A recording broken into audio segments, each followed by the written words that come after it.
What is up, everybody? It is your boy Andre Harris. It's been quite some time since I've been able to bring y'all an episode of this week's comics. Thank you guys for tuning in. Make sure to hit that like, follow, subscribe, whether you're on YouTube, Kick, Twitch, man. Greatly appreciate the support, man. Yo, it's been a few months since I've been able to do one of these. My computer has been acting up like crazy. Been trying to do everything to get this thing cleared out, but it's an old computer, so I definitely need to get a new one. But enough talking about tech issues. We're gonna get a new computer ASAP. But in the meantime, in between time, we're gonna work with what we got, you guys. Man, there have been so many good comic books that came out. I'm a little bit behind on my books due to San Diego Comic-Con. Before I get into the best comic books that came out actually from the week prior to this previous Wednesday, I do want to show off what I was able to pick up from San Diego Comic-Con. You know, being from San Diego, I go every single year. This year was a little bit different. I ain't gonna hold you, man. They had the return of Hall H, so it was a lot more packed than previous years. We had a lot more casual people than previous years. It was a lot more crowded, a lot more hectic. It was really hard to pick up everything I wanted, man. I ain't gonna hold you, man. This was a rough Comic-Con year for me. Shout out to my boys Ari, Bradley, Irv, man, because they helped me down tremendously. Yeah, they actually sponsored me going to San Diego Comic-Con. The funny thing was, it was destiny. I was gonna go to Comic-Con for free no matter what, because first my friends, they like got me a Comic-Con ticket. But my mom, she works at the Marriott. She actually won 2 free Comic-Con tickets that she was gonna give me. But my friends already bought me a Comic-Con ticket. So I was like, damn, bro, like, no need to get the badge from mom. You know what I'm saying? I got my boy Sir Frost up in here, man. Make sure to follow Fresh and Frost TV. That is my brother right there, man. I am so mad I missed OE wrestling, bro. My computer been hoeing me for so long. I haven't been able to do an episode in like 3 months. It seems the only time my computer would work is on Thursdays for OE wrestling, but it's been screwing me over a few times, even on Thursdays. So I was shocked when I was able to get the computer working today. So I said, let me hurry up and jump on while it is not being a you know what, and go ahead and knock some content out for y'all. But yo, make sure to give a follow again to Fresh and Frost TV. If you're on TikTok, check out my boy Ari Starks. He does some fire ass comic book reviews over there. My boy Loso, he got a fire ass podcast as well. And man, my boy Cole, I know he got a live stream that he's putting together. My boy Sue as well, man. Shout out to the whole team, man. My whole team is some fucking go-getters, bro. Adrian, can't forget my boy Adrian, man. Yo, man, there's so many fire people, man. My brain is like, I ain't prepped in time. I just saw the computer working and just got excited. I was like, let me jump on before this thing stopped working, bro. But yeah, with that being said, before we get into the this week's comics again, I want to show off the books I was able to pick up from Comic-Con. Yo, I felt like David Chappelle on Half Baked when he took the girl out to the ice cream shop with no money. And he's like, watch the master. He had like $5. And he like, yo, fuck the taxi, let's walk. You know, like everything he could do to like save money.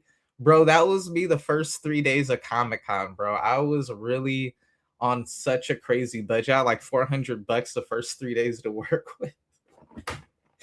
Man, bro, but I was working with what I had, bro. The sweet thing, bro, I just shouted you out too, Cole, so greatly appreciate you pulling up, showing some support, bro. The funny thing about the Comic Con, though, was me being such a long time comic book collector and everything. I've been reading since, like, man, I don't want to age myself. I've been reading since X-Men issue 1 from Jim Lee came out, man. That's October 1991, man. So it's been a very long time reading comic books, long time fan. And the cool thing was, even though I was low on money, since I've been reading for so long, I was familiar with a lot of the artists and writers and whatnot. So, like, I was catching people on the floor left and right. And, bro, that's when I had like the best moments of the convention for myself personally. I ran into Scott Snyder on the floor twice.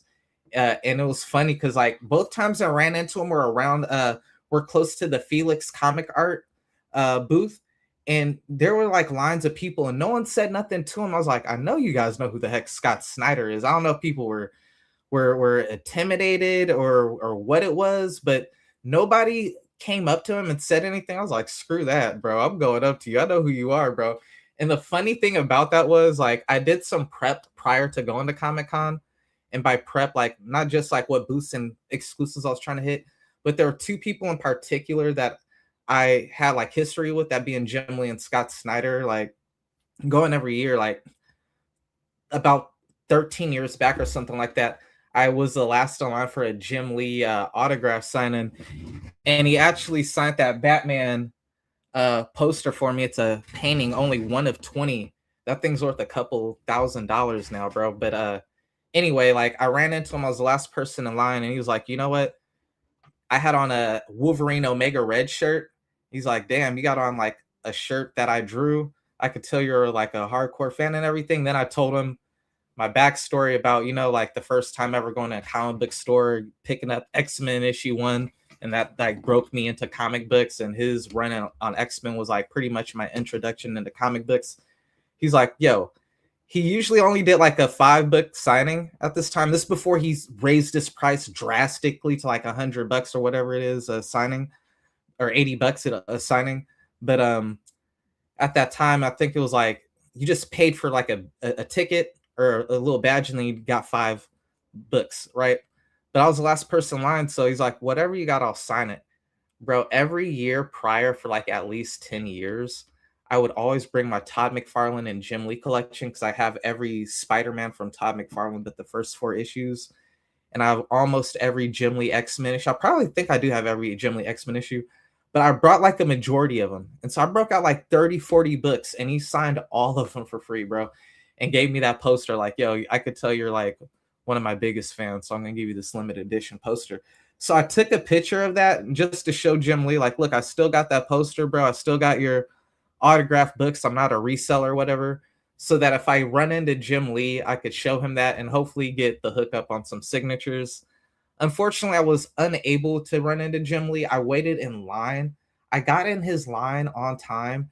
And after waiting in line for like close to 2 hours, they just cut the line. They didn't give us like a wristband or anything to come back. They just said, he's done for right now. Come back in like 3-4 hours. It was like at 5 o'clock or something like that. But there's no guarantee that you'll, just come back and start a new line. I'm like, dude, this is bullcrap, So I gave up at that point, which sucks because those Jim Lee absolute exclusives are crazy expensive now. So I'm winning an eBay bid on one right now. So hopefully I get it. But yeah, but the other one was Scott Snyder. And so I like Scott Snyder back when they did the new Batman 52.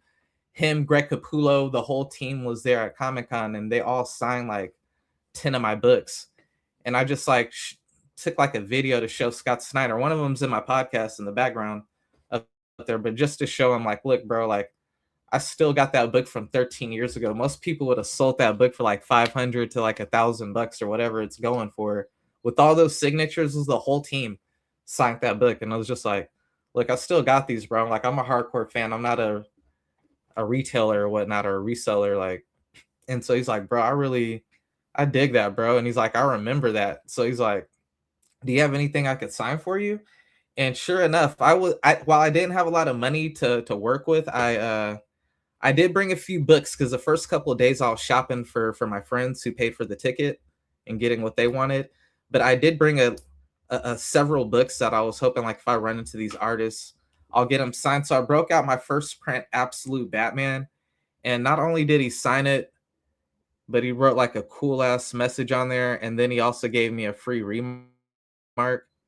So that's probably like the it's probably like the prize pickup I got from San Diego Comic Con this year, was this Scott Snyder signature with the remark and everything. But man, I cleaned up pretty nice at Comic Con this year. My boys put me on. I was always familiar with Dan Quintana, but I never had anything from Dan Quintana because every time I see his work, it's going for extremely well. No, I got one. He had one book that was affordable, that recent Absolute Batman Harley Quinn. But I picked up this Absolute Wonder Woman Dan Quintana Virgin right here.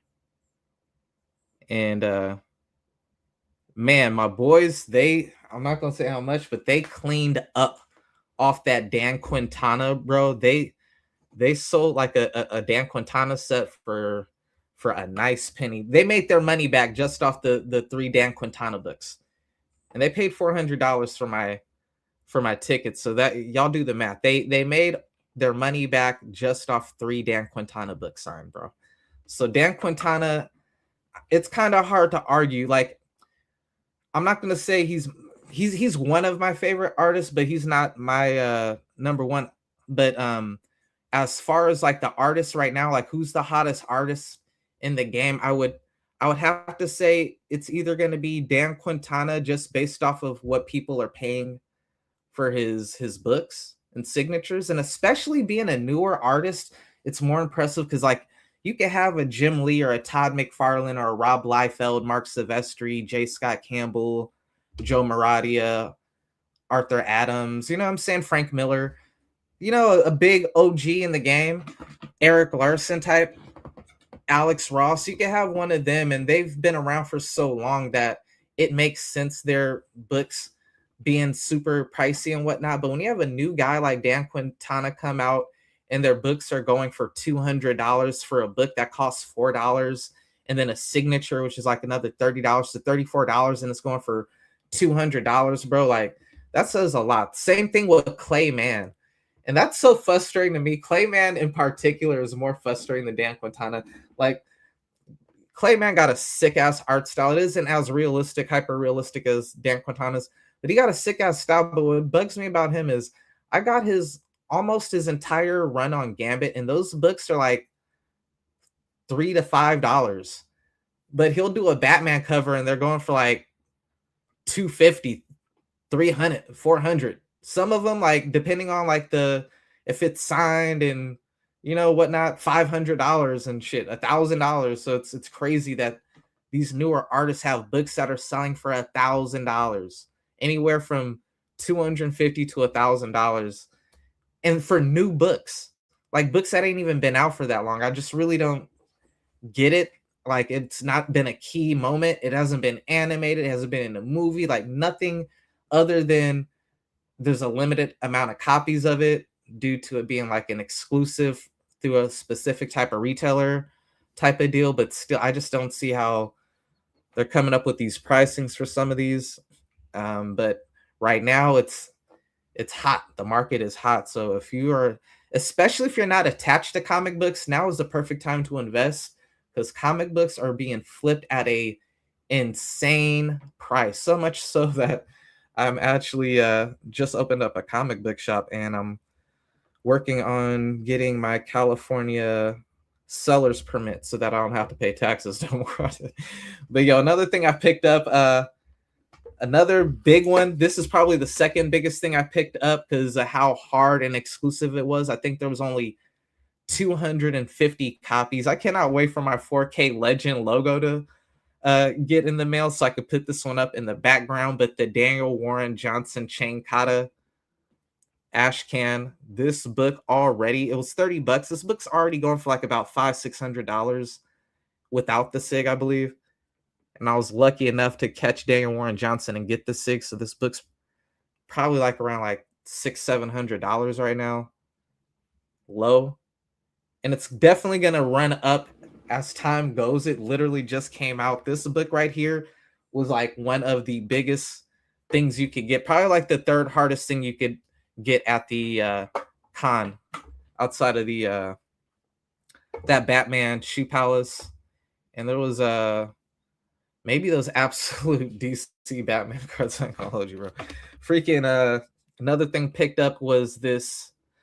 I already had the book from Felix Comics, the exclusive Sanford Green. I love this cover. You know, the Black Excellence cover. We got Steel, Spider-Punk, Miles Morales, and Static on the cover right there. And ended up getting that signed by Sanford Green, man. Sanford Green, one of the dopest artists in the games. Bitter Roots, his new book, 1,000, which I also was able to pick up from Sanford Green right here. It's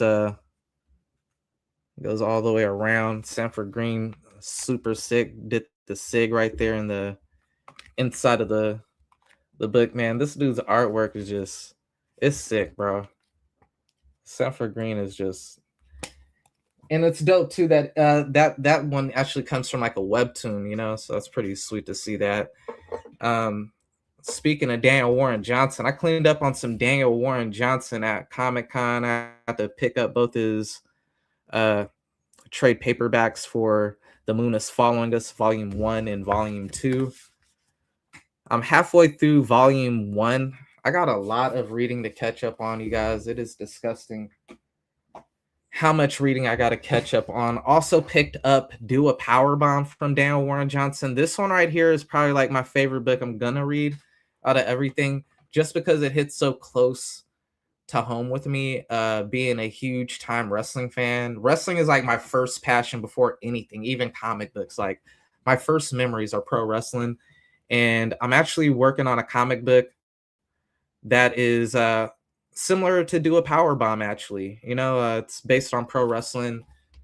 It's going to be about like a father and a son. This one was more so about a mother and a daughter. Well, a father, daughter, and mother. Mine's more so, well, you know, it's, yeah, mom, father, daughter, but well, no, mine's is a son, father, and mother. But yeah, it's going to be really cool. So I really loved reading that. Ran into Brett Bean and got my first print Dork. Bro, I've been working a lot on that as of late, Frost, man. You and Ari, I ain't gonna hold you, bro. This is why, guys, like, I tell you, man, it is very important to have a strong support team, bro, because you could get complacent. You could fall behind on stuff sometimes when you're not motivated or not pushed. But, man, that's what I love about my friends. My friends are so damn, they're just go-getters, bro. They're always working on something. They're always doing stuff. And they're always checking in and, yo, how's this going? You need to do this. You need to get back on this. You know what I'm saying? And it's just like, damn, bro. It just inspires you to push out and you know, try to keep up, you know?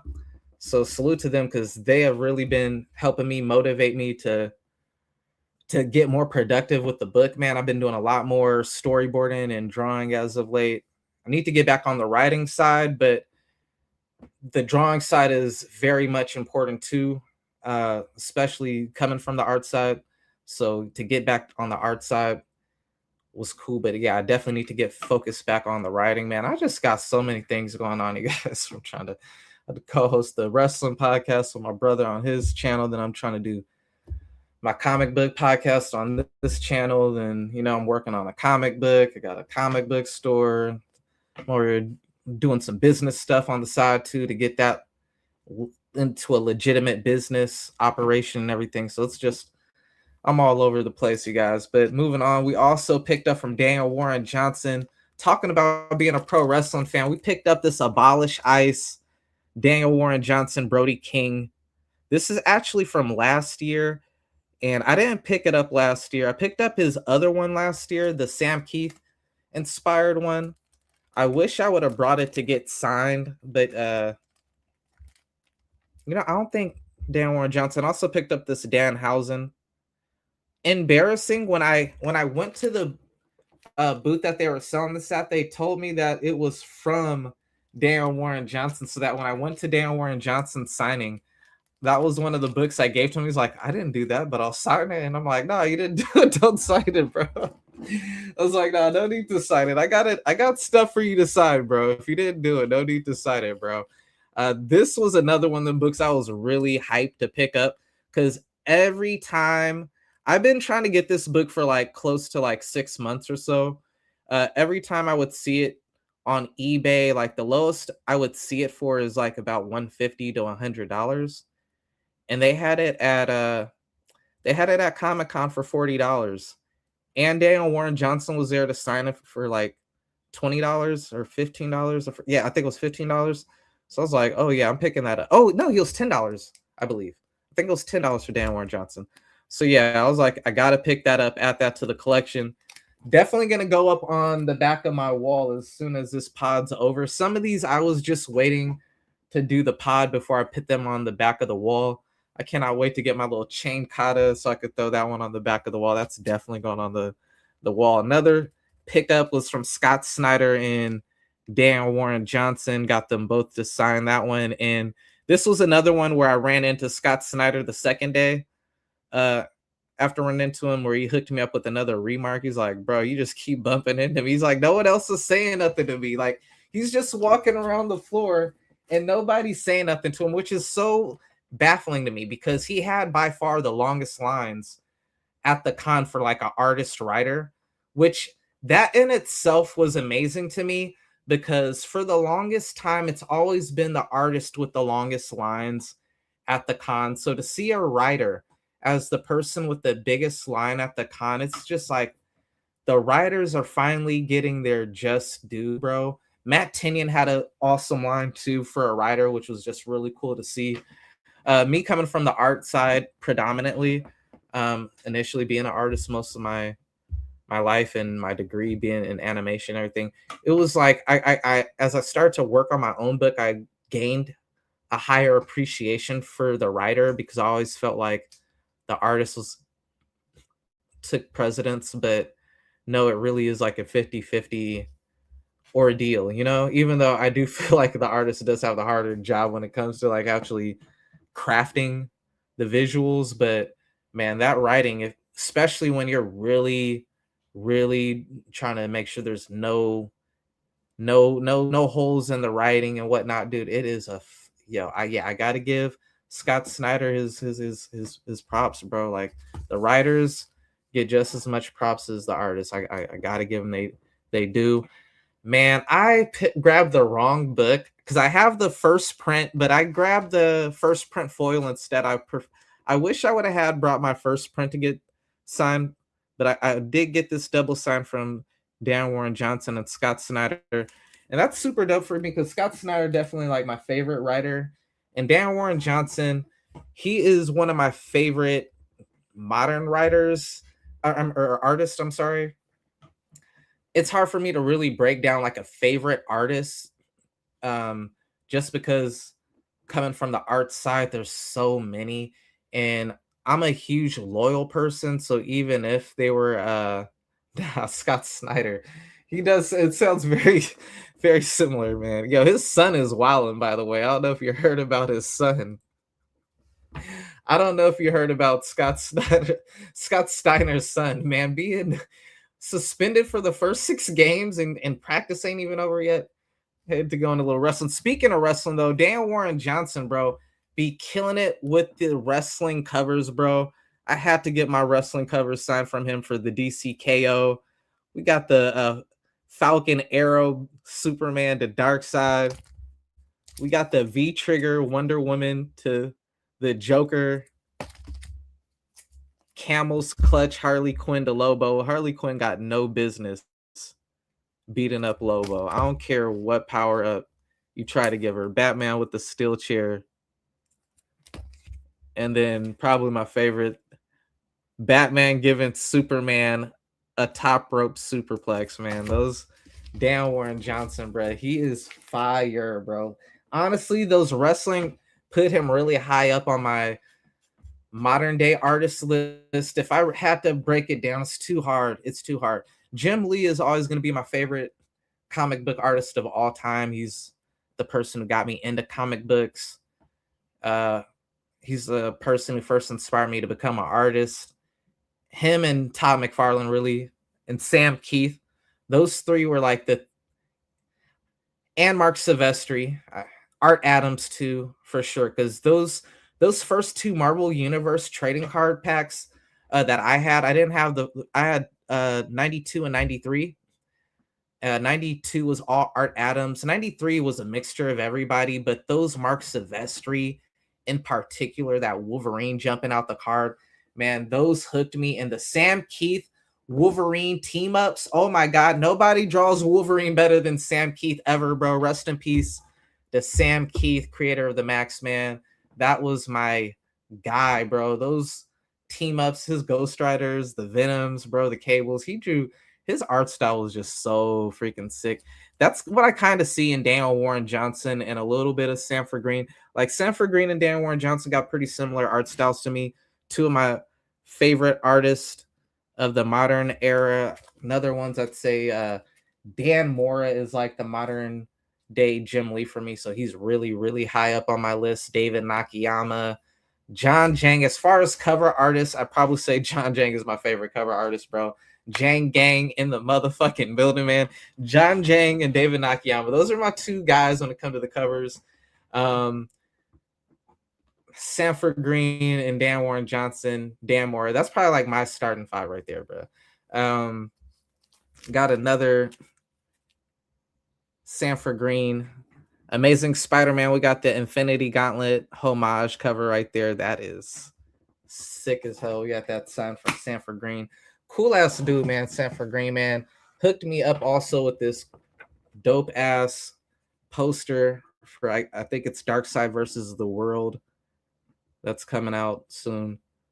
Gotta hang that up when I get a chance, man. Shout out to him too. He gave me a second one that I was able to ship out to my boy Ari, because I know Sanford Green and Dan Warren Johnson. Him being a newer comic book guy, he doesn't have to have the same loyalty to the older comic book artists that I have. Because I ain't gonna hold you, these new modern, they took it up a level, like to where if I was being 100% just objective, I probably put them over some of the people that I had named from the older generation, but just my loyalty to them, they're always gonna be the OGs to me. I mean, shit, because these new people, yeah, because these new people, bro, they're like, they were inspired by them too. You know what I'm saying? So they leveled up from their work as well. So gotta give them they do.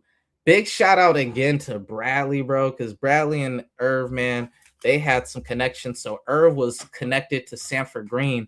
So as soon as I said Irv's name, Sanford Green looked out really heavy with some free SIGs and whatnot. I did pay for a few, but he, for the most part, he looked out, man, like pretty heavy. And Bradley was connected with David Nakayama, man. Big shout out to David Nakayama. Out of all the books I had, I probably have more books that need to be signed by David Nakayama than anybody. And he accommodated very heavily. He hooked me up with a lot of free SIGs. I did pay for several, but I'd say like half I paid for and half he like just gave me for free, man. So I picked up like about 15 David Nakayama signatures, and like about 7 of them he gave me for free. I probably paid for like 8, and they were cheap. They're only $10 as well. So man, shout out to the artists whose signatures were $10, bro. Straight up, because man, I get it. The people who do sell it for like higher prices, because there are a lot of people who aren't really, I don't want to say it's about 50-50. Where there's some people who get it for their own personal collection, like myself. But then there are people who realize, like, man, I could sell this book for like 10 times what I paid for it once I get this signature. Like, I paid $4 for the book, but now that I got a David Nakayama signature on it, I could sell it for $30 to $40 easily, like instantly, you know? So, like, I get why they charge, you know? Sometimes if you don't got money and you want to get around that, you might want to just tell them, can you put my name on it? That right there is an indicator to them that you're not trying to resell it. And then in good faith, a lot of times they'll be like, yo, bro, I could tell you're like really one of my fans and not just some person trying to profit off my work or whatnot. And so they'll hook you up.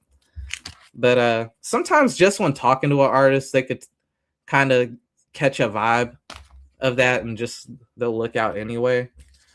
The comic book community and a lot of the people in the comic book community are really some of the most cool and down to earth people that you're gonna run across anyway. So a lot of people are very understanding and accommodating and just some of the like most drama free cool people you can't run into. I mean, every community has its extremists, who are the people that everybody like to like pretty much label everybody from that community as.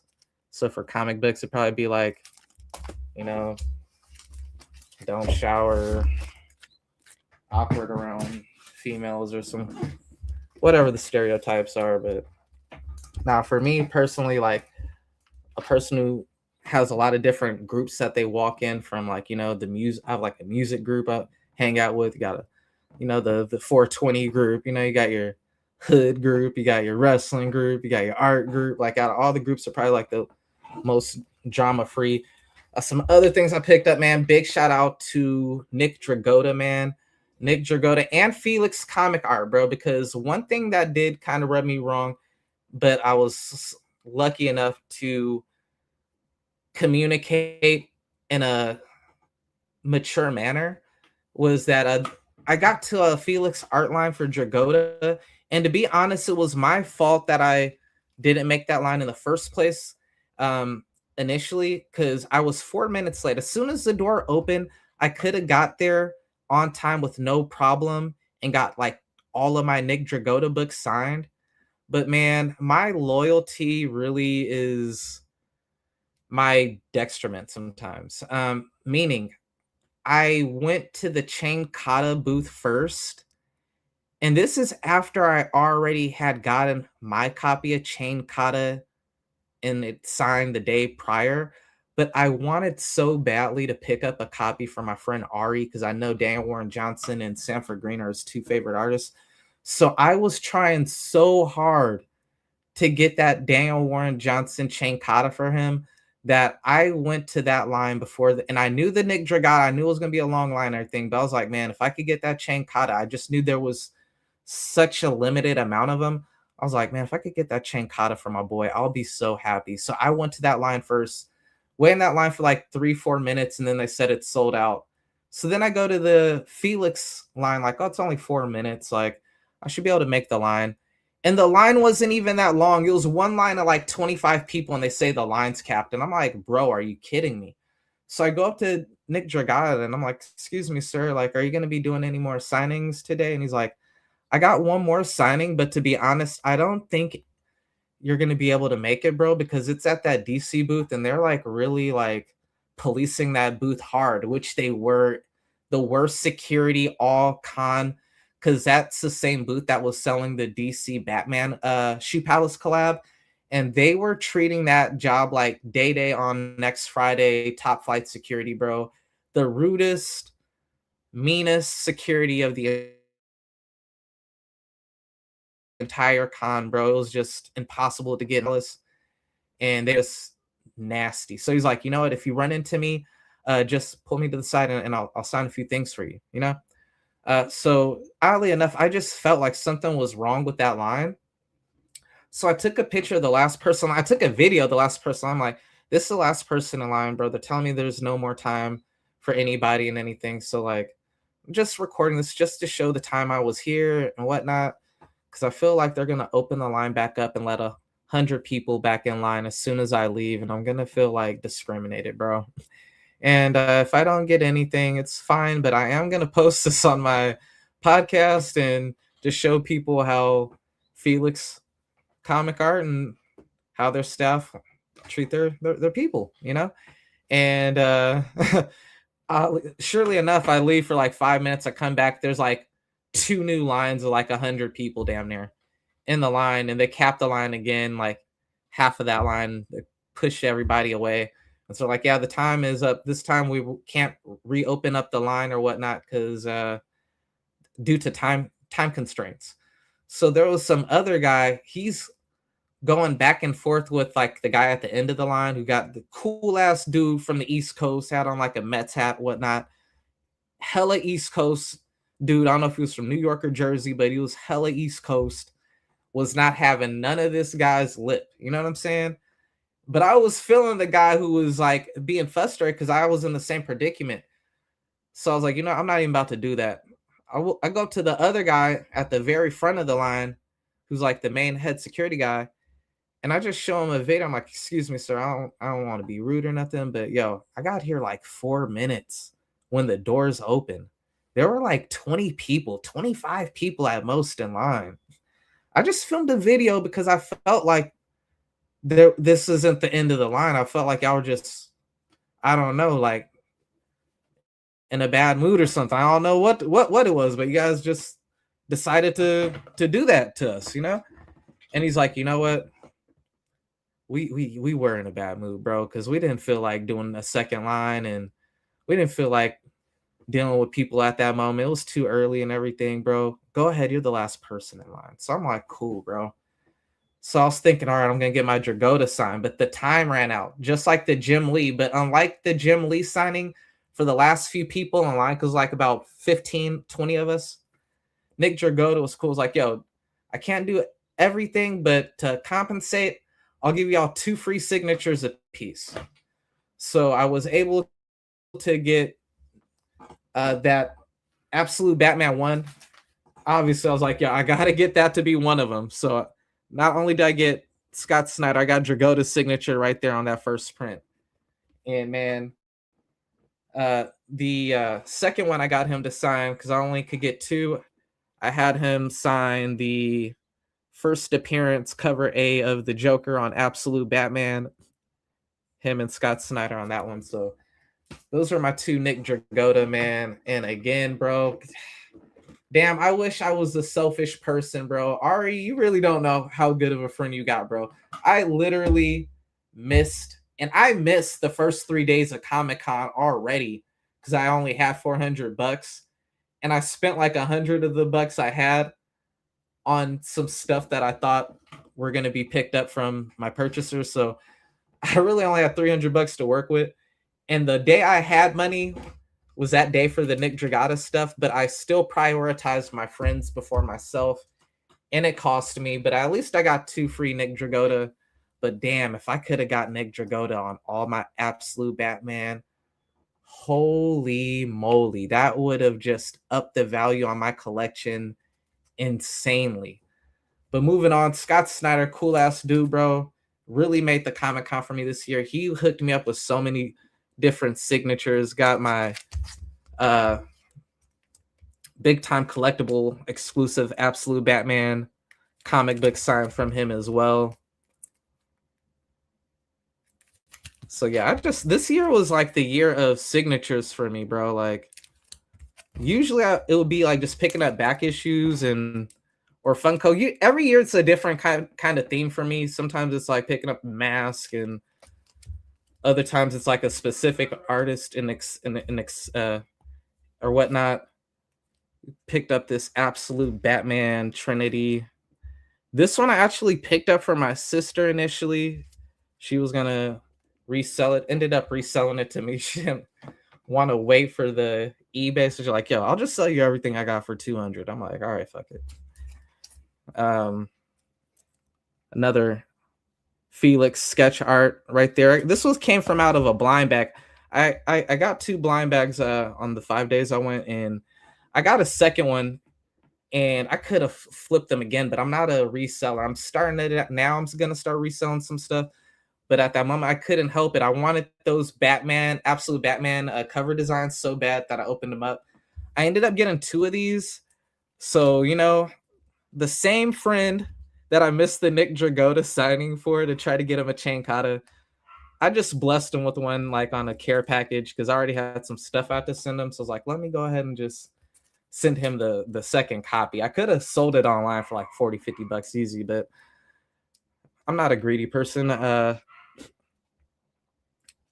John Jang, Absolute Batman Remark, ended up getting, that was already signed and remarked from John Jang because I got it from Dark Lord Collectibles on their website when they did that. But I did get Scott Snyder to sign it. I brought it, and bro, I was walking around Comic-Con with about like each day with about like $5,000 to $6,000 worth of comic books on me that I was like needing to get signed, bro. So I was walking around with, like, big risk of like damaging these books or like misplacing these books or someone stealing these books or any type of thing. The only thing I kept misplacing was my phone. Every day I misplaced my phone at that con and it would be right where I left it. I'm like, thank God Comic Con got the best community. Like, no thieves at Comic Con, bro. Because I misplaced my phone like 3 out of the 5 days I was there. Another John Jang. Again, I already had this one signed and remarked by John Jang prior to Comic Con. The only thing different was that I was able to get Scott Snyder's signature on it. Damn, I wish I could have got those Nick Dragotta, bro. But again, I took the bullet for my boy Ari, trying to get him that chain kata, and I failed the mission. So we both took an L on that one, bro. John Jang again with the bubblegum signature on the Invincible. John Jang, Jang Gang, my favorite cover artist, bro. I love John Jang's artwork, bro. He is the GOAT to me, bro. The Spider-Man versus Punisher, John Jang. And man, since the bad thing with some of these signatures, it kind of makes me a little bit reluctant to read those ones. Like, I just want to not damage them or anything. But I did finally get a new Spider-Man versus Punisher in the mail that isn't an exclusive version that's signed. So I can't wait to read that. I got a lot of books to catch up on, but that's definitely gonna be one of the top priorities to catch up on. Another John Jang Batman signed right here. One thing I learned from my boy Irv at this Comic Con was, bro, pay attention when they about to sign your books. See what ink they about to lay on that book. I didn't catch it with the David Nakayama. So many of my David Nakayamas were in black ink, and like, while I appreciate the signatures, man, that is the one color signature I do not want my SIGs in is black. I'm sorry. It just, I don't know, bro. Like, the color makes the SIGs pop. You know what I'm saying? My favorite will probably be the silver or the teal. But I mean, it depends on the book. Like, but yeah, with the John Jang, I was making sure, like, all right, yo, can I get pink for that one, blue for that one? Yo, you know, like, switch it up, bro. You know what I'm saying? So he definitely looked out on those. As Transformers is sick. Man, yeah, John Jang's artwork is just, John Jang is filthy with it, bro. I swear, bro. That dude is so dope to me, bro. Another thing I picked up, SWAT Cats for my 80s, 90s babies. We had the creator of SWAT Cats there and the writer for the comic book there as well. So one of the creators and of the actual animation and series, and then the creator of the comic book got that double signed. I actually was able to pick up a second copy of that for my boy Cole, who was on the live stream around that time, because I ran into Santos Escobar going by a new name. Man, he is the coolest pro wrestler I ever met. Him and Rey Mysterio, bro. It's a tough tie. I'll probably give him the edge, bro. He was just so cool, bro. He even spoke to my homeboys on the live stream. I got them on the live and they got to talk to Santos Escobar. It was so dope, bro.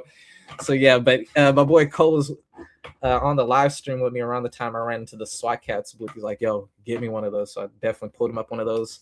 Image Comic Books, you guys, is cooking fire. Aside from the Chain Kata, another book y'all really need to be on the lookout for is The Last Driver. Bro, after reading this, I got this signed from the artist, writer, Sean Murphy. And bro, this is going to be one of the best books. I am telling you, bro. This book, it's right up there with Chain Kata for me, bro. It is that good. This book is one of the next big things. I'm telling you, bro. That book is going to take off, bro. It's so damn good. So damn good. Another Image book that's going to take off. I'm telling you guys, Hammer Fist. And I ain't gonna lie, I did like The Last Driver and Chain Kata a little bit more than I like Hammer Fist, but Hammer Fist, man, I could see this one as, it feels like the one that was really more than the other two, made for like to be a TV movie adaptation. So I could see Image is about to explode with those three titles. It feels like another coming of the Cliffhanger, when you had J. Scott Campbell, Joe Maradia, and J. Scott Campbell, or even when you had the original big three of Image, or Rob Liefeld, Todd McFarlane, Jim Lee. And I really hate to say just those three because Image had a lot of fire people who came out of there, you know, and then the Kirkmans and whatnot. But man, yeah, I saw a funny thing just off tangent real quick where Robert Kirkman got asked if Thrag is black, and that was the funniest put on the spot moment that I've seen. Again, mentioning writers, bro, Michael Tinian, Exquisite Corpse, got my first print signed from the writer of that. Man, I wish I had brought my Something That's Killing the Children books. I was not expecting to get his signature or anything. I actually ran into him when I was leaving the Comic Con, and that was the only book I had on me at the time. I did bring that one just as like Batman. I was prepping for it, but not expecting it. And also, I ran into the Fireborn crew, and so was able to get 3 out of the team to sign my Invincible variant, my Absolute Batman homage, their San Diego Comic-Con Batman exclusive homage, and their issue 2 Spawn homage. And bro, again, I'm not a selfish person, bro. They hooked me up with a free second print issue number 2 that they all signed, and man, that cover looks so badass. It was in pink with the pink signatures. It looked, I ain't gonna hold you, that one probably looked the best just because of the pink cover. It was predominantly pink cover, and then the 3 pink signatures. It looked so fucking sick. But man, I was like, man, I gotta spread the love, man. My homeboys done paid for me Comic-Con badges, done looked out when they went to MegaCon and everything. So I wanted to bless my boy Ari. So I threw that in the care package along with that Felix comic. I'm throwing a lot of free stuff for my boy Ari. I ain't gonna hold you because that's been my dog for like over 10 years at this point. So like him even getting into comic books, feeling partly responsible for it, and seeing how much money he's thrown down into it, I'm like, man, I owe it to him to throw him some freebies, man, because my guy has put a lot of money into, like, you know what I'm saying, becoming a staple in the community, bro. And man, big shout out again. Go follow my brother Ari Starks on TikTok, YouTube, Twitch. I'm not sure if he's on Kick or not, man, but yeah, he is crushing it. Last thing not last thing. I think I got like 1 or 2 more things. Yeah, I got a few more things. I got this Niobe. Man, I got to look up Stranger Comics. It is a Black owned comic book publishing company. They got some amazing books and stories. My money was so bad I was not able to pick it up, bro. They have these trades. The story sounds so amazing to me, bro. That is one of my top priorities, bro. Like one of my top 5 priorities is to pick up those books. That the PSA Absolute Batman 5 connecting cover is another thing right there I wasn't able to get that I definitely need to add to the collection. There was a few other things that I wasn't able to get that, like, I was like, damn, I got to make that a priority to pick up ASAP. I was also able to pick up and get this remark for Dungeon Crawler Carl. Man, it was a huge Dungeon Crawler Carl Comic-Con season as well. I feel like I know I got some extra Dungeon Crawler Carl. I don't know where I placed it, but yeah, there was some other Dungeon Crawler Carl stuff I picked up. I don't know what I did. I must have misplaced it somehow. Because I know I picked up that I also picked up the Dungeon Crawler Carl action figure. This was another thing. I picked this up for my sister, but she didn't want to wait. So she sold it to me. And honestly, to be honest, I didn't even want to buy half the stuff that I picked up for my sister. I picked her up stuff that I knew she could flip for at least double to triple the price. But she did not feel like waiting, so she sold it to me for double what I bought it for. And being that I was there, I kind of didn't want to pay double for what I got it for. But I just took the L, I guess, you know, so it is what it is. In the long run, it will pay off. Right now, my pockets is hurting, so like, it's definitely an L right now. But I'd say in a year, once that TV show and animation come out, it's gonna be a major W at that point. So it's like cry now, laugh later type of situation. Like I got charged double for something that I waited in line 2 hours for. But in the long run, I know I'm gonna be able to flip that thing for like 20 times what I paid for it. So it's all good. Damn. I know I had some more Dungeon Crawler Carl I want to show off. Let me see if I can find it real quick.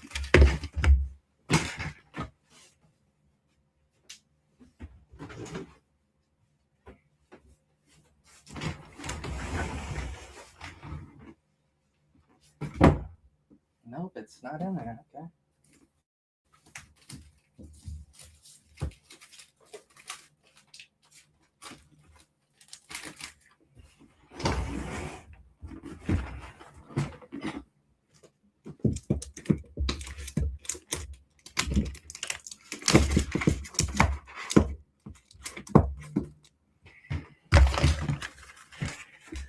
Oh, that's right. I know what I did with it now because I actually opened up a comic book store, like I mentioned, and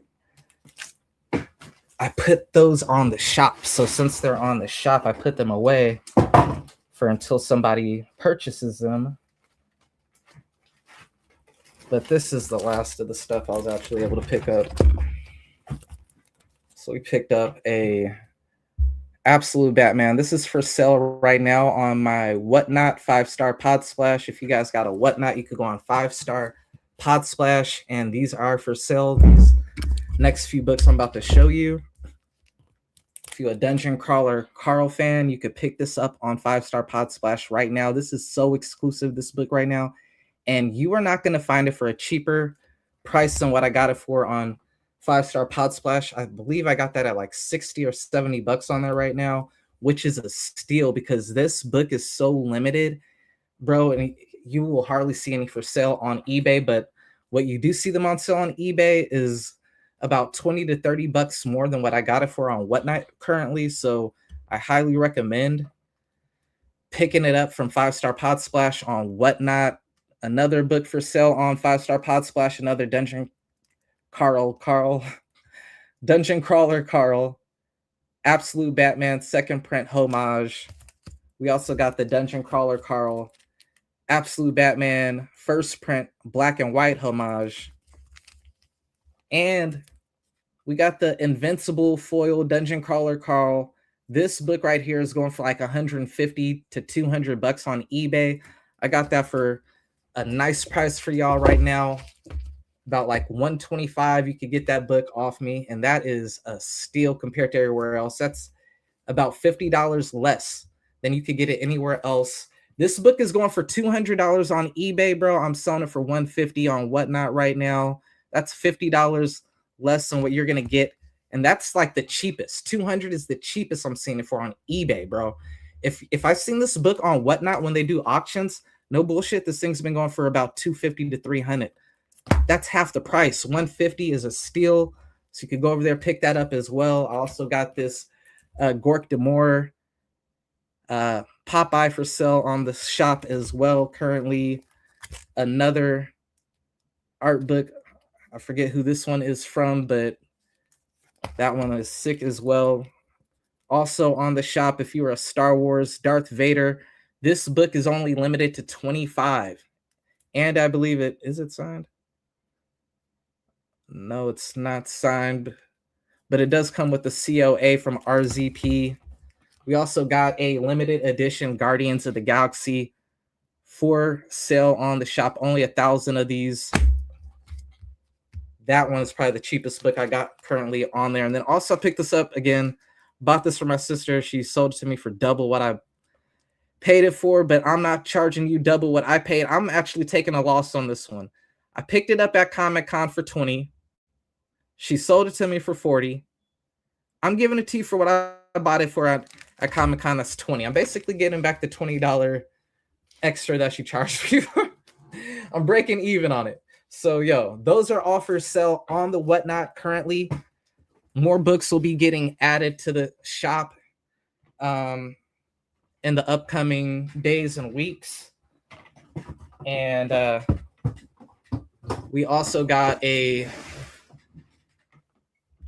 shop is coming, working on a website which will also have a second shop available for people who do not use Whatnot to also be able to pick up the books as well on there. So man, we are working, bro. I just gotta wait to get this seller's permit, and then I'm good to go. I already got my distribution.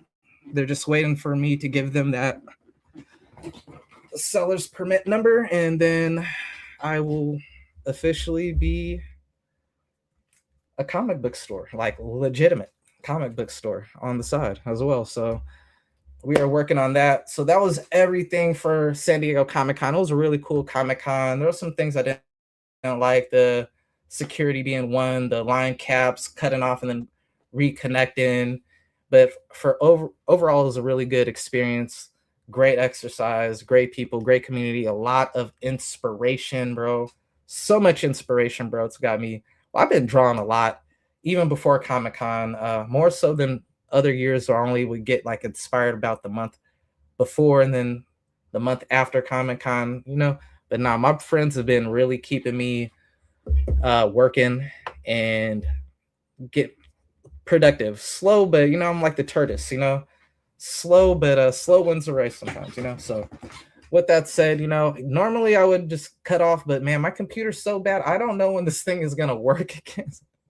So I'm trying to get as much content as I can, and then I will just edit what needs to be edited. So with that said, that was my Comic-Con. I am gonna probably edit and chop it right there, and then do a new episode right here. So this is going to be this week's comic books. Welcome in, you guys. If you are new to the channel, make sure to hit that follow, subscribe. I am Andre Harris for people just now tuning in. This is this week's comics, and I am not caught up. I just got in the mail my comic books for August 5th, so I am not prepared to do the top 20 comic books for August 5th, but we do have the top comic books for the week prior to that, that being July 29th, 2026. We are going to get you started with the best comic book covers, original covers for July 29th, 2026. And it's really the top 15. The first 5 are honorable mentions, but we're just going to go top 20. So coming in at number 20, we have Erik Larsen, Savage Dragon 281. And yo, Todd McFarlane, I love you to death, but you have got to stop with this Spawn record nonsense, because for one, there is a independent book with more issues than Spawn. Well, maybe now you may have surpassed it at this point, but you were claiming that record when there was like a book that was already at like 301 before you, and Gold Digger by Fred Perry, and the entire thing was done by Fred Perry. He didn't stop drawing and just do writing or a cover here and there. No, Fred Perry, not only did he write Gold Digger, he drew Gold Digger, he inked Gold Digger, and he colored Gold Digger. Fred Perry is who you think you are. I mean, now you obviously are more successful, bigger name and whatnot than Fred Perry, but as far as like the work that you're saying, as far as like, oh, this book, like no, you did not draw 250 issues of Spawn. It was a collaborative effort. Fred Perry really should be the person recognized for holding the record most issues of a single comic book done by a creator and whatnot. Because bro, Fred Perry and then Erik Larsen right on his tail, because Erik Larsen is still going. Fred Perry has retired. Y'all lucky he retired, man. But at the same time, Fred Perry's Gold Digger is more like a cult classic, as opposed to these other two being more mainstream and successful. So I do get that, but let's not act like just because he's not. Image is an independent comic. It's the biggest independent, but it's still an independent. So let's not disregard Fred Perry and Antarctic Press and Gold Digger just because they're a smaller independent comic book publication that doesn't reach the same mainstream success that you have. It's still the same medium, and it's still, yeah, it needs to get its flowers. But with that said, again, Savage Dragon, go ahead, show y'all what that Savage Dragon life is looking like. Oh man, I don't know why it went to that view. Let me get that right. Boom, bada bing, bada boom. Man, well, that's a wild ass cover. I ain't gonna hold you. I was wondering because I read and watch a few YouTube people. They were talking about this cover, and I was like, what's the controversy? And so I went and I grabbed all the covers to break down and do the voting and everything like that. I was like, what is the controversy that they're talking about? You know, what is the controversy that they're talking about? And I'm thinking it's this cover, but they actually said it was a splash page in the book. So going by this cover, I guess they got a sex scene in the book or something like that. I don't know. I don't know. I haven't read Savage Dragon in a long time, bro. That used to be one of my favorites when Image first came out from Image, bro.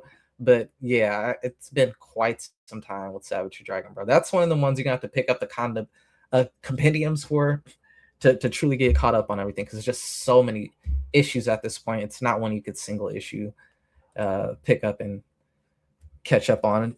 Coming in at number 19, we got Rocket Raccoon Rewind issue 1. Oh man, I put the A. If you see the A, that's because there are so many different covers that when I get the multiple variants, I'll put like a letter so I could go back and know which one, so I don't get mixed up. But yeah, Rocket Raccoon. Oh, you know what? These are the original covers, so I don't even know why that's on there, but I digress. Rocket Raccoon getting his own comic book. We'll see where this one goes. I'm not too hyped for it, to be honest. I do like Rocket Raccoon on the movies, but I've never really been the biggest Rocket Raccoon as far as like the comic book or Guardians of the Galaxy for that matter. Coming in at number 18, we got Mark Spears Midnight Man. Yo.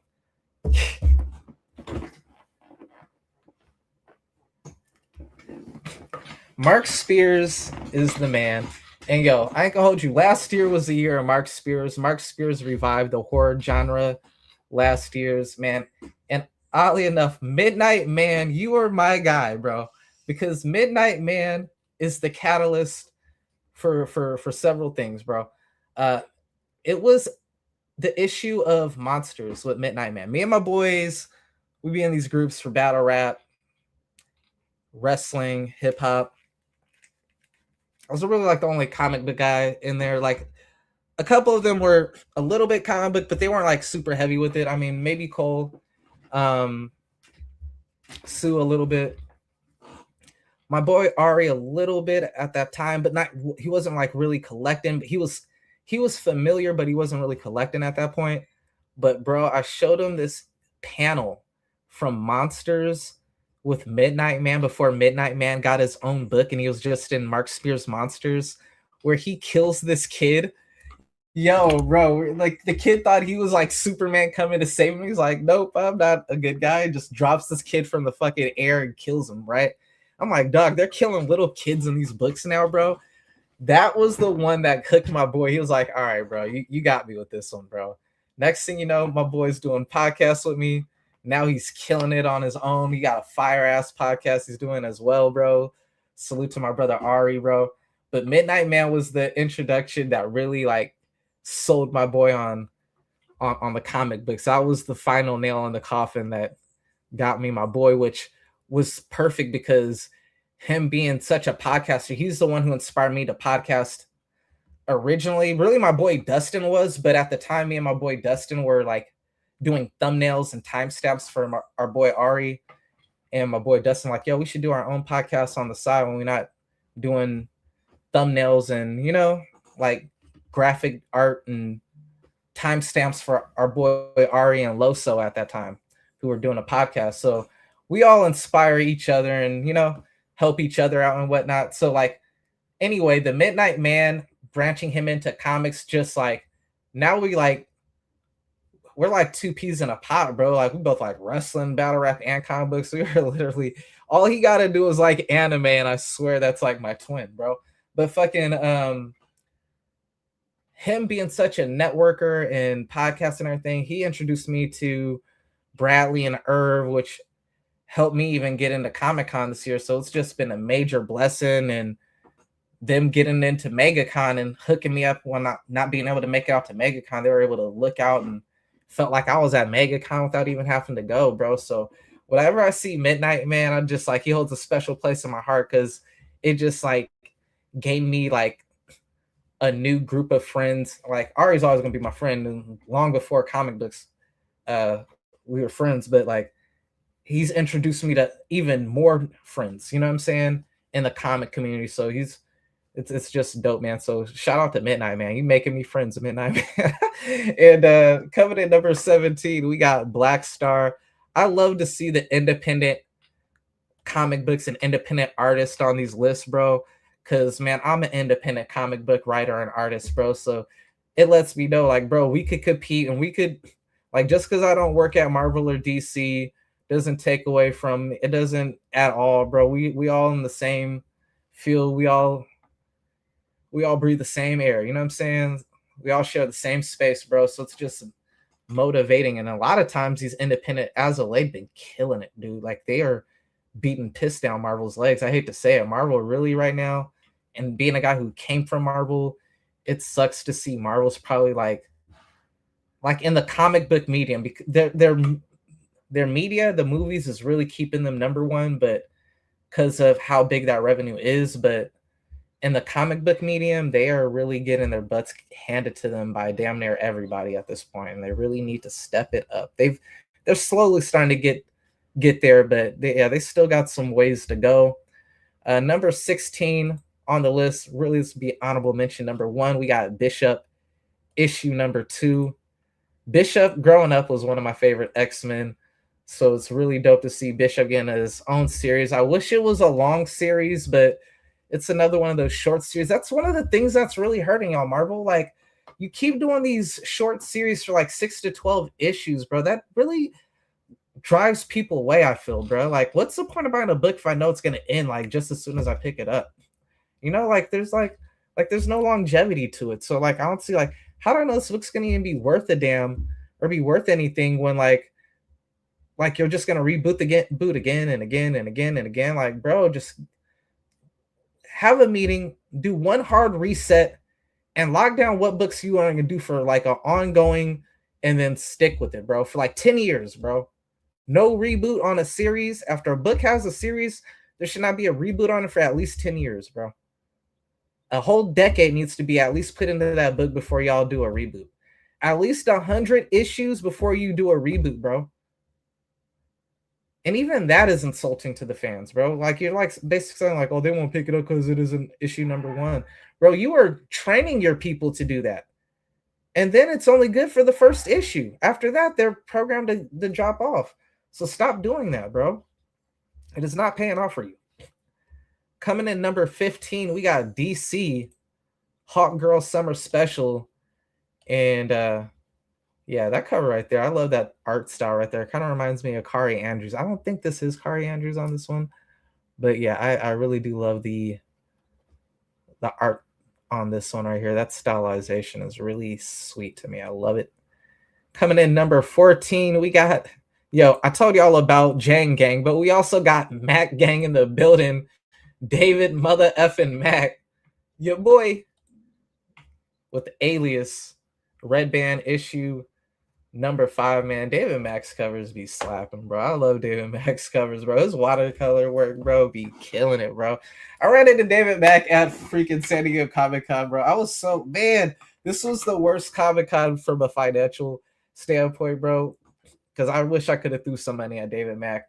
The only thing I could throw at him was a nice compliment, which was like, yo, when I see you on those Dark Lord Whatnot streams, I'm the dude who starts saying Mac Gang, because I'll be up in there. It'll be him and John Jang in there, and I ain't gonna hold you. I'm guilty. I'm the person who started both those motherfucking sayings, bro. Because at first, I was in the John Jang ones when it was just him and Dark Lord, and I'd be like, Jang Gang, Jang Gang. And then after a while, like, several people started saying Jang Gang, and I picked up on that. So, like, there was a time they were both in there, and everybody was saying Jang Gang. I'm like, you know what, man? David Mack is in this building too, bro. We got to show David Mack some love. Fuck that, yo. It ain't just Jang Gang. It's David Mack Gang up in this bitch, bro. Mack Gang. So there was like back and forth, like Mack Gang, Jang Gang, you know? So I told him that little thing when it was there, and he had like a little chuckle. It was pretty cool. Kept it moving, man. But coming in at number 13 on the list, we got Street Fighter versus Valiant Universe Special. We got Cammy versus Bloodshot on the cover right here. Pretty badass. Dope to see. Yo, man, Bloodshot. Man, it's been a while, bro. They've been doing that thing for a minute. Damn near as long as Image. Yeah, that is a fire ass cover. Yo, why they got Chun-Li's cat out like that, yo? Like you can see some of Chun-Li. Or no, my bad. You can see some of Cammy out there right there. That's a wild cover right there. I can't believe that made the booth, man. They might want to censor that right there. You know what I'm saying? Yo, coming in number 12, we got Dan Panosian, Alice Forever, bro. Yo, Dan Panosian be cooking, bro.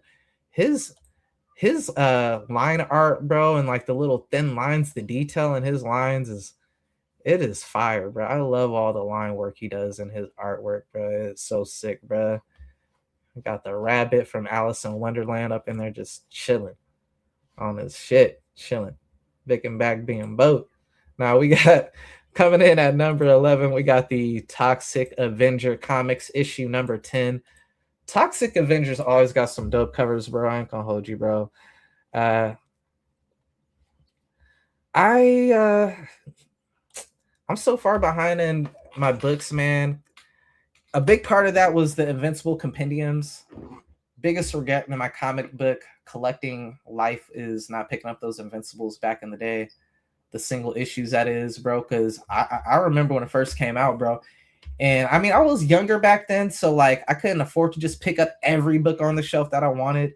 I was limited to about 20 to 25 bucks, I'd probably say normally when hitting those comic book stores up. So like I'd probably pick up like the top 5 or 6 books that I pick, you know, like a X-Men, X-Force, X-Factor, Spider-Man, Justice League, Flash, Batman, you know what I'm saying? Like those type of books or whatnot.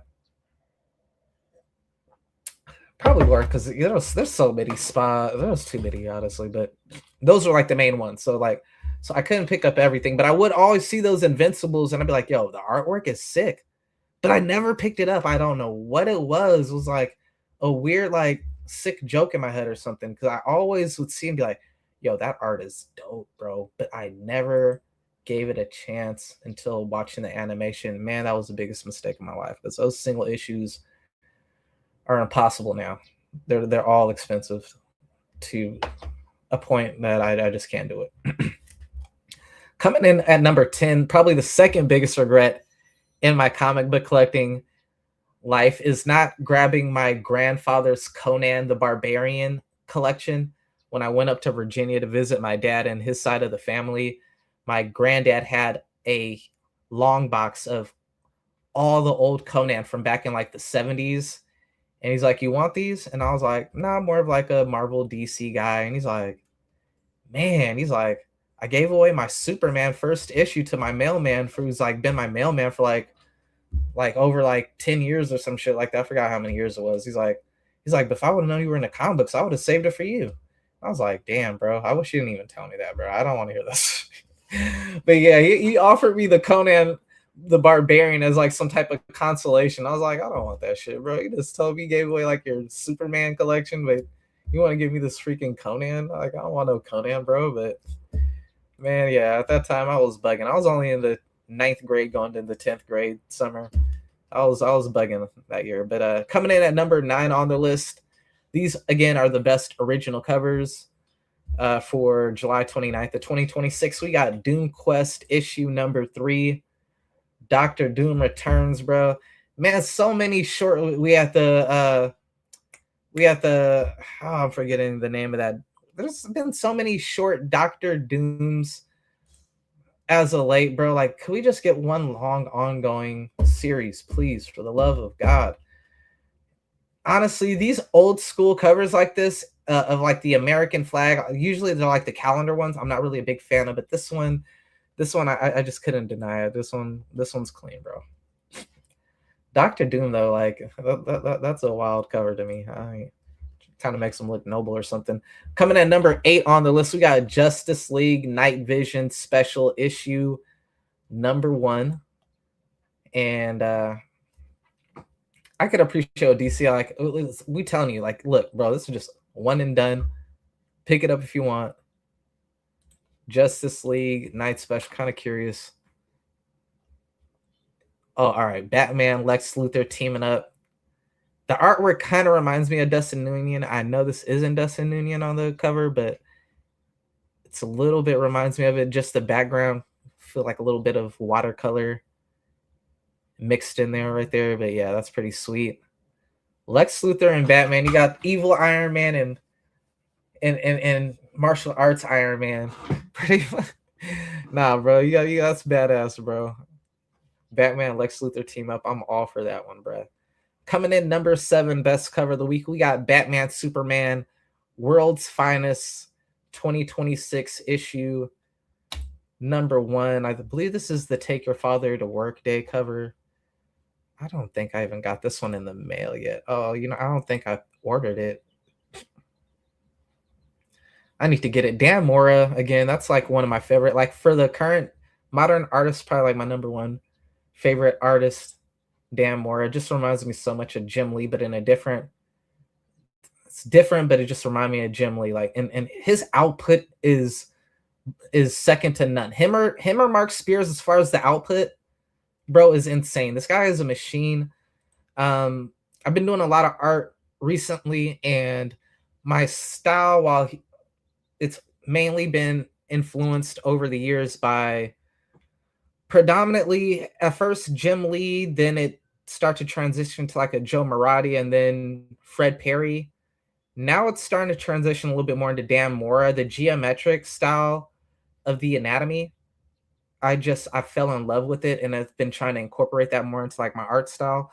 So I've been like and I've been getting my lessons on geometric anatomy from Dan Mora, but the person who I've been taking my studies from, this is who his style of anatomy and structure reminds me of more than anybody, is Dan Mora's. And I see the correlation. I'm like, yeah, Dan Mora probably had a similar type of teaching to the guy that I'm learning the geometric style from. I got several different styles. Like I could draw realistic, I could draw like an anime style, I got a chibi style, and then I got more of like a American style, but now I'm trying to break down this geometric style. So yeah, I got like several different styles, but really trying to formulate into like my own identity and just, but the geometric style is one I'm really taking a big liking to as of late. Coming in number 6, we got Predator versus Planet of the Apes issue number 1. I'm not the biggest fan of either of these IPs, to be honest. I'm familiar with them. I've watched them. I don't hate them. I don't dislike them. I'm just not the biggest advocate. I'm not the biggest nerd for them. I hated how Predator was washing the Marvel Universe. I'm like, this guy got his ass beat by Arnold Schwarzenegger and Jesse Ventura. He is not beating Wolverine and Black Panther and these guys, dog. Like, he was losing to humans, bro. He is not beating Wolverine and Captain America and Black Panther and these people that they were depicting him beat. I don't care, bro. No. So that kind of put a foul taste in my mouth with Predator. Before that, he was always cool, but like they just gassed him up a little too heavy, bro. I loved the Batman Predator back in the day. I still got that book from way back in the 90s, bro. That cover back in the day was fire too, bro. But yo, this cover is badass. I cannot take away from that whatsoever. No biasness. Have to give it its due on the list, man. Coming in number 5 on the list, we got the horror of Godzilla, Vampirella. They are all, two that usually do good on these. Like their character designs kind of just make it easy to get ranked high if the artist just takes their time and gets busy. And man, I love this one. Mainly like a shadow silhouette for the most part, but man, with the rain and everything, I just really love like the way they did this one with the composition on it, the silhouette, the rain, the color. that they've done with it, man. It's just really, really nice. Coming in number 4 on the list, we got What If Spider-Man issue number 1. I ain't gonna hold you. These what ifs that they have been putting out recently, they have been knocking out the ballpark, bro. I have been loving the what ifs on Marvel. That's one of the things that they have been doing really good as of late, has been their what if series. So salute to Marvel on that. I am so desperately trying to get Marvel back in the game. I Marvel, yeah, they my OGs, bro. So I mean, I grew up on everything, you know, like I came in the 90s, like the end of Todd Robin, Jim Lee's run, like the last year and a half, 2 years before they switched into or a year and a half, and then they did Image, and around that time you had Death of Superman, and there was just so much stuff. So I'm with everything, but Marvel is definitely my number one. Coming in number 3 on the list, we got our top 3 now. We into big 3 territory. We got the Mortal Thor issue number 13. I got to catch up on this. I'm like on issue 5 or 6 of this series, and it is a really, really good series. So I definitely recommend for newer people if you are just getting into comic books, or if you're a Marvel type of person and you're a little like, man, Marvel ain't really been that hot right now, but I want to support Marvel. I want to find something Marvel that's good to read. Check out the Mortal Thor series, because that is one of the better series ongoing. Look, past 12 issues that they got, and they've been killing it. You always usually get some Alex Ross cover art too, man.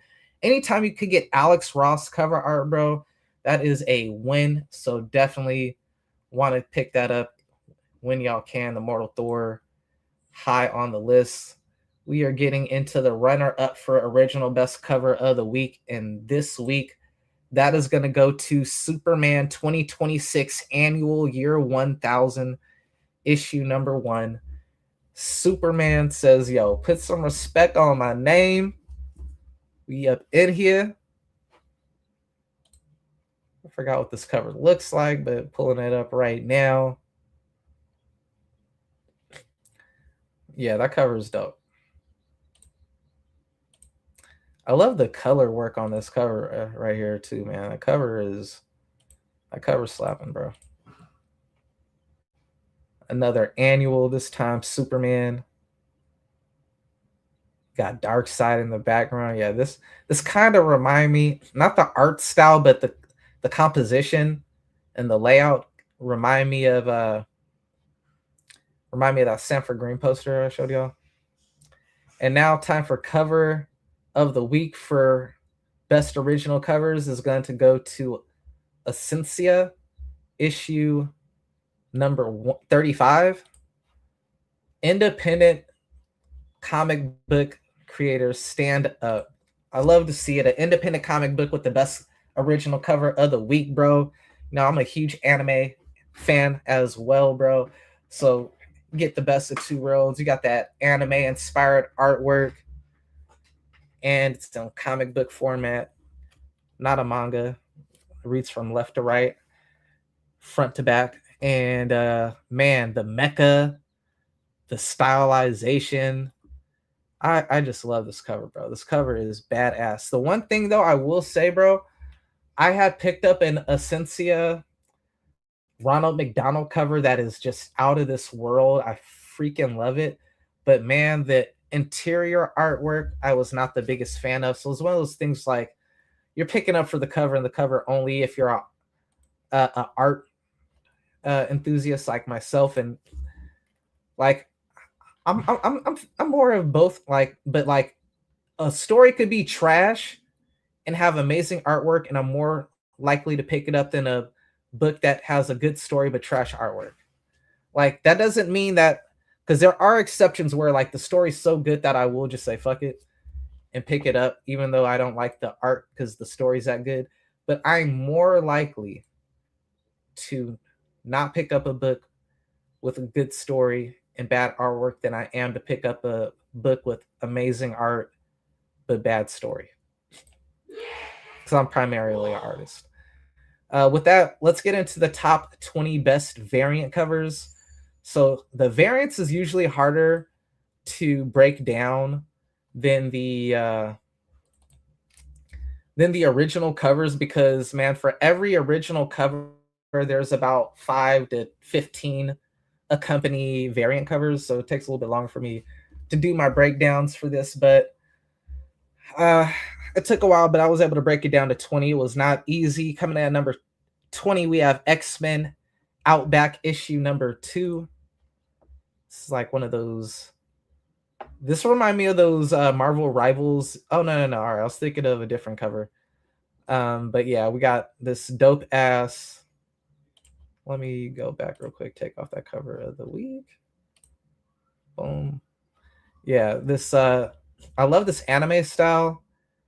I'm forgetting who the artist was for this. I want to say like Inhyuk or something like that. But yeah, that art style is dope as heck. I can't believe this is only 20 on the list. That should tell you how crazy the list for variants is, man. When that is just barely makes the list, that's insane. But that's how hard it was. There's like over 200 covers every week for variants that I gotta go through. This is just my personal favorites. Coming in 19 on the list, we have X-Men issue 34. So X-Men is my introduction to comic books, my favorite.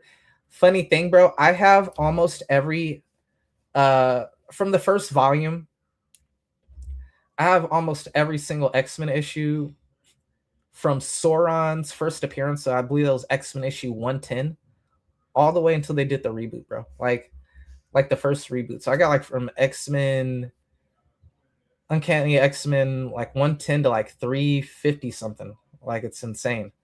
This cover reminds me of like the Marvel Rivals swimsuit DLCs out there putting out and everything like that.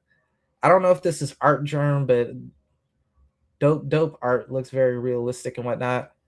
Number 18 on the list for top variants, we got the Queen in Black Defenders of Light and Dark issue 1B. I believe, is this the one that had the blind bags? I am not certain, but let me take a look and see. I'm not certain if this is from the. No, okay. I think this is just like a crossover or a tie-in. I think this is a tie-in to the Queen in Black series that they're putting out right now. Love seeing Cable, man. Cable has been getting a lot of shine recently since that Deadpool movie. Now the X-Men 97 really has put him back in the spotlight in a heavy manner. So I'm loving to see that. I really hope they put Bishop and Cable and Marvel Rivals ASAP, bro. Like man, they just fit in that game so perfectly, bro. So yeah, I would love to see that. Cable is my older brother's favorite comic book character from way back in the day, bro. So man, I love it because man, that was like them X-Force books back in the day was the shit, man. Cable was that guy back in the I'm getting the hookups now. Coming in number 17 on the list, we got Ghost Pepper 13. Ghost Pepper, the artist for this reminds me of Joe Maradia.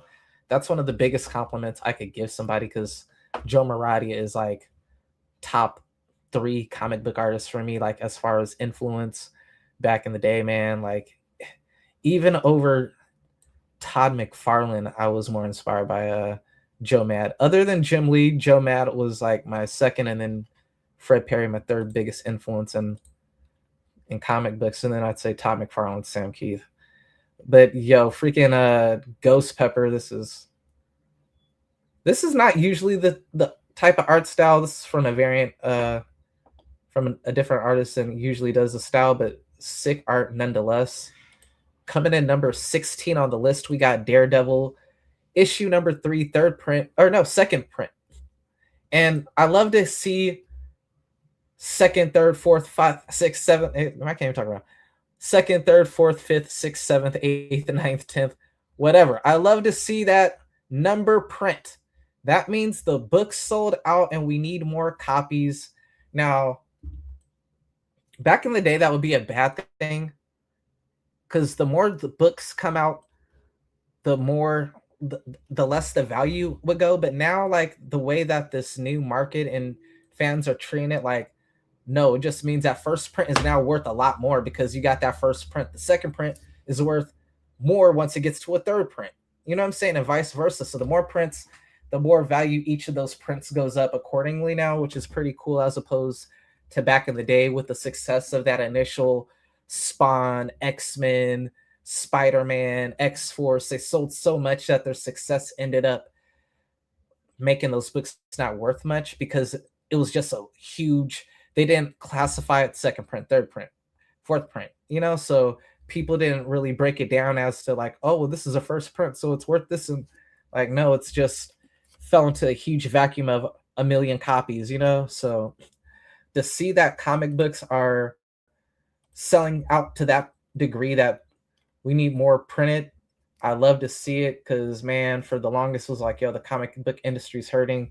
It ain't selling. Comic book shops are closing down, etc., etc. So to see comic books starting to rise again in popularity and value, and seeing the amount of money people are paying for one book, and not even the older books, for new books paying $100 to $1,000 for a book that just came out a month ago, like, or not even a month ago. It's insane, bro. Like the Jim Lee Batman books from Comic Con, like the same week that they came out, we're going for like 250 if it was signed to 500 depending on what type of one you got. Same thing with some of these Dungeon Crawler Carls and the Dan Quintanas and stuff. So to see new books selling for that much, it's like, it's kind of reminiscent of the shoe game, like the sneaker game.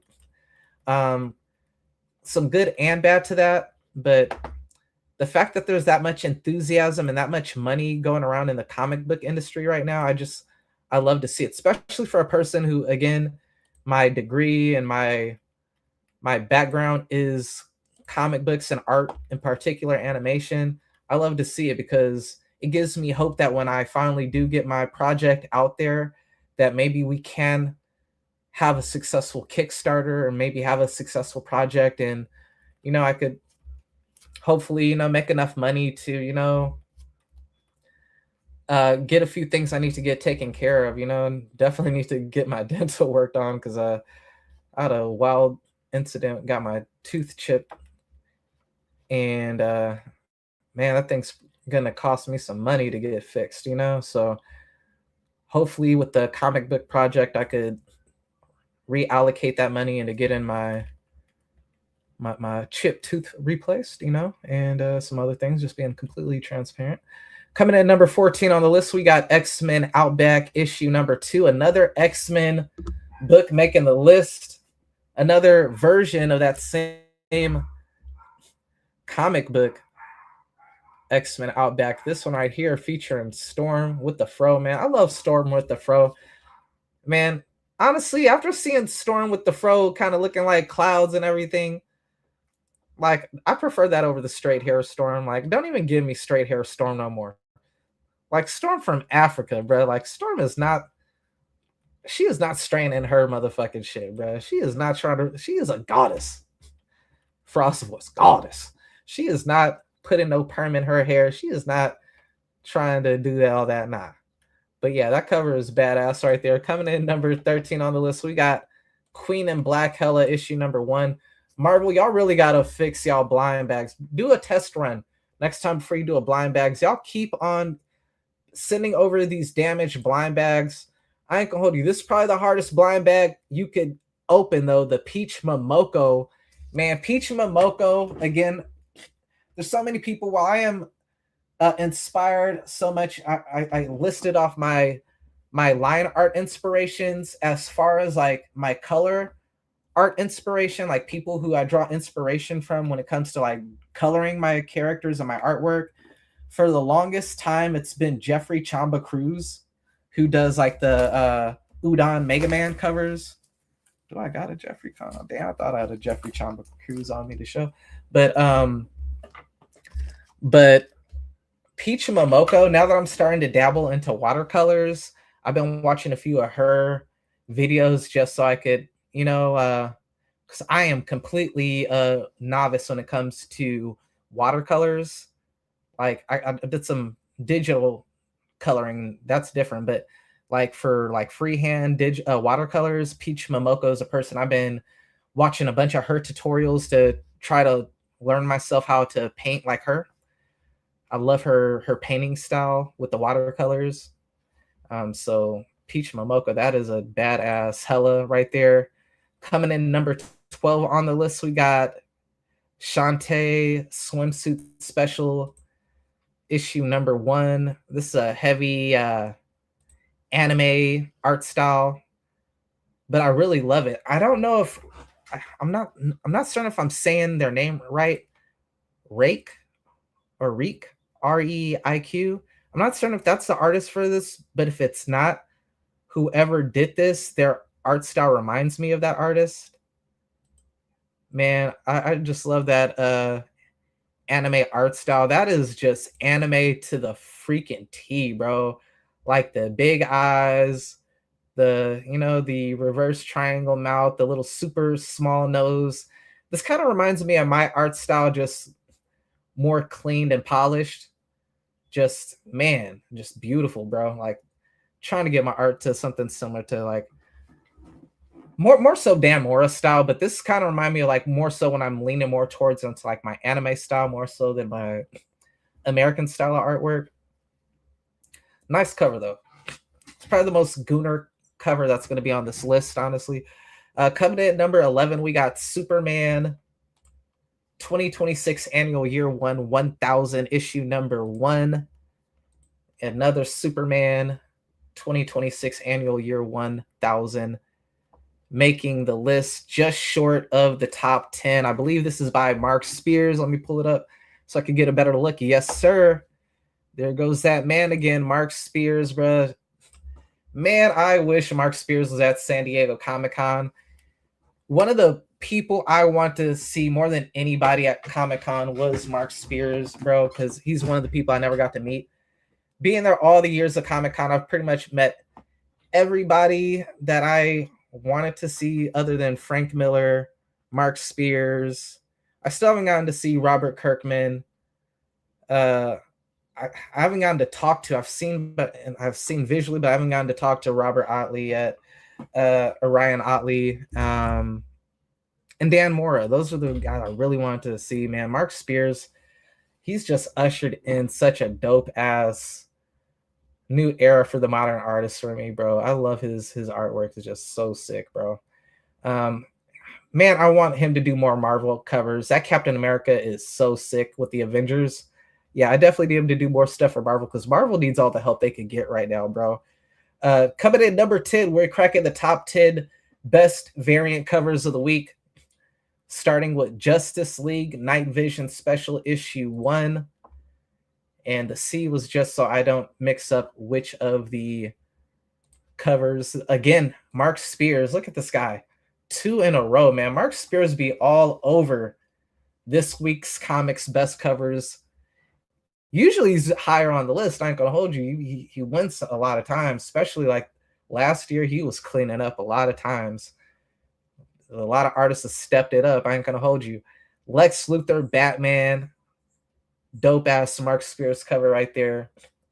I gotta get that cover. I ain't gonna hold you. Definitely planning to pick that up.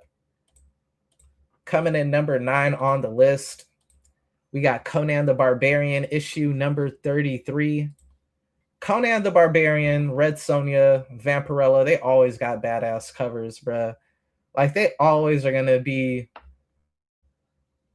They're always going to make the list damn near. Godzilla, like, they damn near are notorious for making the list the week that they're on. Which says a lot, because each week there's about 70 to, like, 80 books that come out. So to make the top 20 every week when there's no guarantee is pretty impressive. Coming in number 8, we got Daredevil issue number 2. Another second printing. I love to see it. And a second printing for a book that's not a first issue. Again, that is a beautiful indicator for the comic book industry and where we are right now, that we're selling out of issue number 2s, and issues that aren't issue number 1 is a beautiful indicator that the comic book industry is hot at the moment and people are picking up and following and reading these titles, bro, and that they are selling like hotcakes. Yo, this Blood Black Kingpin Larry Wilson Fisk cover is so amazing, bro. I freaking love it. Badass cover right there, bro. Coming in number 7. We are on variant covers for July 29th, 2026, by the way, man. Greatly appreciate the support to everybody. Make sure to hit that follow and subscribe, bro. Thank you guys so much for the support, man. Doom Quest, again, another Dr. Doom. I believe I only got issue 1 and 2 of this so far, so I definitely need to pick up issue number 3. And this would be the cover that I would want to get. This cover is hard as a mug to me, yo. Dr. Doom with the lightsaber, yo.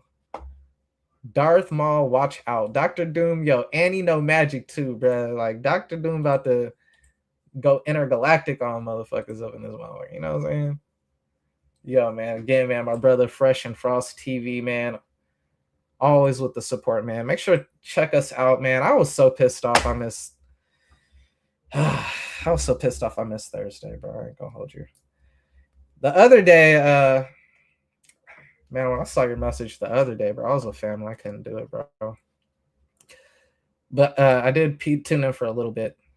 You and Ari were talking about X-Men. And man, X-Men being my favorite thing, bro. Like, oh man, I wish I could have jumped in to talk about shit with the X-Men, bro. Because nigga, yo. That's one thing back in school I could not, yo, bro. I would anytime anyone brought up X-Men, I don't care if I knew you or not, bro. I'm in the conversation, bro. You can't talk X-Men and I'm in the room and I'm not in the conversation, bro. Like, at all, bro. Like, it's not happening. Because that's me. Like I said, I got damn near every X-Men issue. Like, other than the giant size issue, bro, I damn near got every Chris Claremont X-Men book there is, bro. Like, there's probably like a handful. There's probably like less than 15 out of like from 110 to 350 that are missing from my collection, bro. Like no one could talk X-Men with me, bro. It's very hard anyone's gonna be able to talk Spider-Man with me. Like, any X title, really. Anything X-Men, X-Force, X-Factor, Wolverine, anyone from the X-Men universe, Spider-Man. Like, that's my main thing. Thor is another really heavy one. After that, like, for the DC side, it was mainly Batman, Superman, Justice League, and Flash. But outside of that, then, like, we could talk. You know what I'm saying? Like, if I would have stuck, I had all the early Image shit, so, like, you know, but those ones right there, I could not get past, bro. Like, I couldn't hold my mouth, bro. Like, if someone say anything X-Men, bro, like, I'm jumping in, bro. You just made a friend, bro. So seeing y'all talk X-Men, I wanted to. But that time I was with my family. I wasn't even by a computer, so I couldn't even if I wanted to, bro. But Thursday, that one pissed me off because I prepped for that shit, bro. So it was like spent like an hour and a half prepping and then like another hour and a half just trying to get the computer to fucking work, and it wouldn't. It was very frustrating. But I'm glad we got such a tight team, bro, that I already know that even if I miss out on something, I already know we got such a sick ass amount of people that somebody was going to be able to fill in for me. So I wasn't really worried about it. Bishop issue number 2. Now we in the top 5. We got Bishop issue number 2, man. Again, Bishop. Yo, we need more Black X-Men on the team, bro. I know we got another one now. I got to catch up on the series. I don't want to mess up his name. I want to say it was Ransom. That's dope. And there was another one back in the day, but I hated Maggot, so I don't even want to count Maggot. I do not want to count Maggot towards the representatives. Oh, you know what? I didn't even share the Conan. I'm bugging. Let me go back because I didn't even share the Conan cover. My fault, y'all. I'm an old man. I went on a tangent. I had PTSD from missing OE wrestling, bro. Because, man, bro, I put a lot of time into freaking prepping for OE wrestling. So when I miss an episode, it frustrates me because it's like, damn, now all my notes, it's not going to be good for next week. You know what I'm saying? So It pisses me off. We got this Dan Panosian Conan the Barbarian cover, you know? So it's just like a waste of notes because, you know, and I don't do like a wrestling thing on my side, on my own thing. So it's just like a freaking waste for me, bro. Like, it's like, fuck. Like, sometimes and then I'll come up the next week and I'm like, yo, I got to get some of these notes. But half of the notes I can't even use no more. So it's just real frustrating. But I digress. Conan the Barbarian, issue number 33. Dan Panosian, I fucking love this cover, bro. This art style is so sick to me, bro. Like, this is American all the way with just like almost a little I'm not even gonna say anime, but it's just so smooth. Dan Panosian, one of the sickest out right now, for sure. Coming in number 5 now, we got my guy David Nakayama. Yo, one of the top priorities I didn't get from Comic-Con that I regret is the art book of David Nakayama. I was at the booth. I asked the price was $75. Damn, I wish I would have picked that book up. I was going to go back and pick it up. It was on the last day that I saw it. And at that point, I've been at the con for so long, my legs are exhausted that I was like, all right, I'm ready to go. My ride called and was like, you need a ride? I'll pick you up right now for free. I was like, free ride? That's going to save me $50? I will take it, bro. So I was like, do I walk all the way to the other side of the con to pick up that David Nakayama book? And then my ride is like outside waiting for me. Like, I couldn't do it, bro. But damn, I wish I did, because that art book, I have to get it. There was so much amazing David Nakayama art that I haven't seen anywhere else in that book, bro. It is a must have. Yo, you guys, David Nakayama art book, look it up on eBay, bro. If you see it for $75 to $100, I highly recommend picking it up. Some of the best artwork. That's one of the best art books I've ever seen, bro. Highly recommend it. I'm definitely going to pick up a copy, bro. Probably next Friday when I get paid, I'm probably going to prioritize picking up a copy of that. I'm not even going to hold you. Coming in number 4 on the list, we got Daredevil issue number 1, 4th print. This thing is sold out 3 times. We're on a 4th print of Daredevil books, bro. I don't know how many they are pushing out, but for them to be on a 4th print for Daredevil, that's what I love to see, especially for Marvel, who's had such a rough year the last 2 years. For them to have books that are getting reprints on the 4th print, I love to see it, man.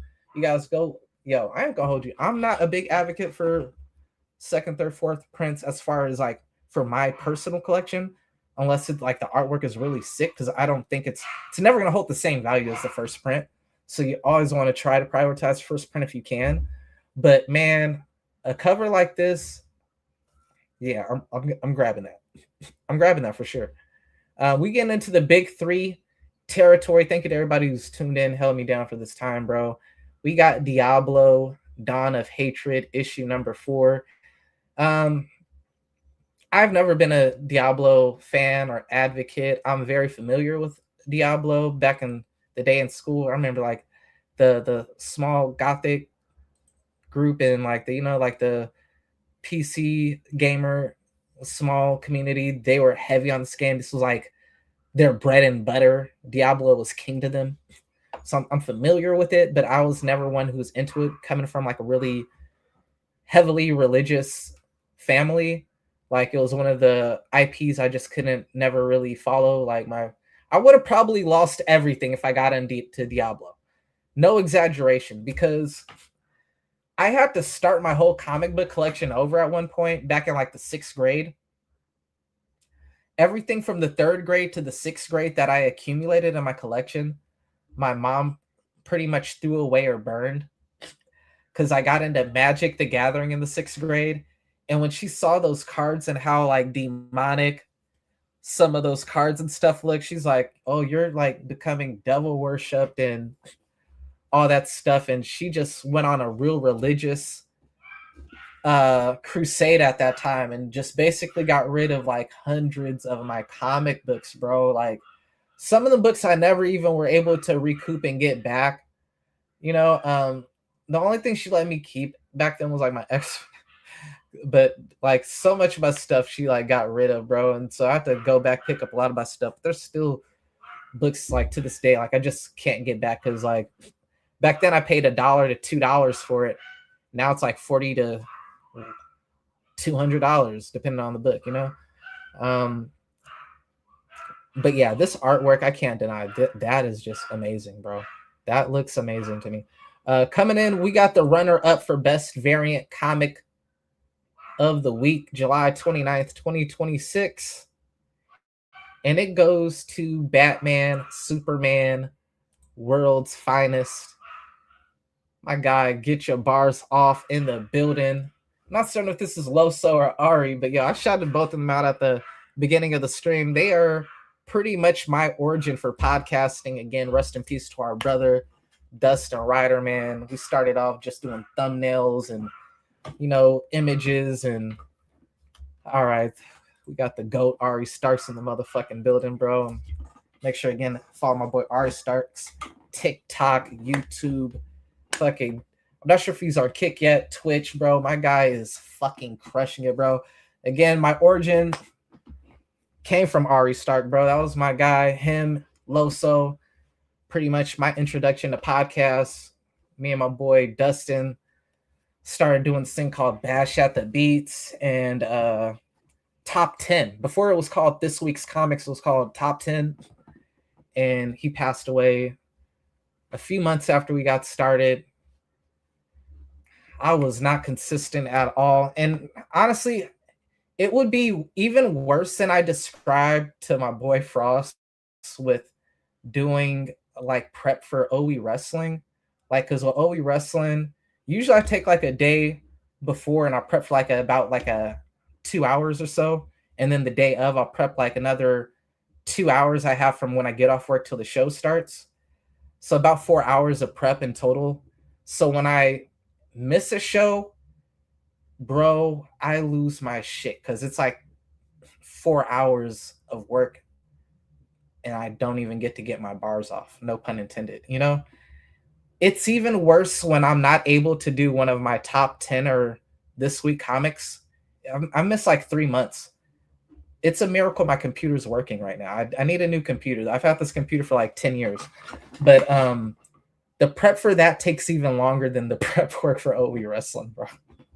So when I get behind on a week after like spending like literally like 5 to 6 hours prepping each show, because I have to grab like 400 comic books and then I got to title them and then I got to vote and determine which ones are going to get the spotlight and everything, for the computer not to work each time I try to go live. It's just disgusting, bro. But my guys, they inspire me to no end, bro. Like they are some fucking very like-minded, motivated people, bro, and their work ethic is second to none, bro. Like second to none, my nigga. It just makes me want to get on my job, bro. And then their support just, man, support goes a long way. When you have friends who support you, bro, it just goes a long way to give you that motivation, you know? But so I love them, bro. Real shit. Runner-up comic book of the week, Batman, Superman, World's Finest. Bro, I'm such a big Dan Mora mark right now that I freaking went back and I've collected every issue of Batman, Superman's World's Finest. I'm only missing issue 21. I thought I had them all, and then when I finally got my last week's books, I'm like, damn, I'm missing issue 21. So now I got to go back, pick up one more issue so I could finally have the yes, we do, bro. Yo, well, shit, bro. We could do one tomorrow. I ain't gonna hold you, bro, because that's the one thing I know is not gonna mess up on me. And I got tomorrow off, so I'm down for a GMO Wars tomorrow. Shit, we could do that Street Fighter one. Honestly, definitely, I'm all for that, bro. Oh, let me pull up this cover real quick for y'all.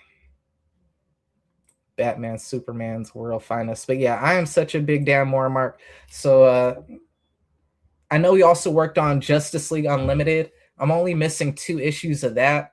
So I'm trying to catch those 2 issues so I can have that. I'm trying to get everything Dan Mora. Right now, I'm like on a huge Dan Mora as far as like the back issues.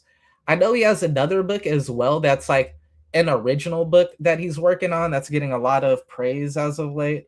So I definitely want to pick that up as well. This a cool ass cover. You got, damn, I almost said you got Batman and Superman's families together, but Batman's family, like right before it even came out my motherfucking mouth, I'm like, oh, Batman's family dead. Batman getting the godparent treatment from the Kents. You know what I'm saying?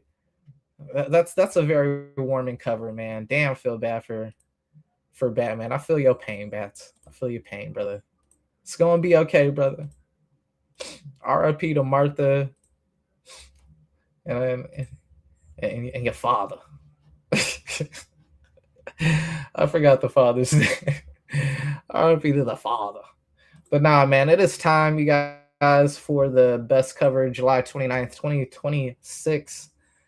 Hopefully, I'm gathering the covers later on today for the books that came out this Wednesday. So, God willing, after GMO Wars tomorrow, Frost is free to do so. I definitely want to prioritize that. Just because I know it's going to work without any stress, for one. But then also, I was already planning to do a GMO Wars because it's been a while anyway. And I didn't want to get complacent on that as well. But this is our cover of the week for variant comic books. If my banner stops going wonky on me. And it is going to go to, look, the biasness. X-Men issue 34. Look, I was telling you all stream how X-Men's my favorite and blah, blah, blah, blah. Is it biased? Y'all tell me. I mean, you see what I gave runner up to. You saw what I gave number 3 to. To me personally, my favorite variant cover of the week. I actually got this cover too. I don't know if I got it right in front of me. I do got it right in front of me. I also have that David Nakayama. What do you know? But that X-Men Colossus working out cover. And I'm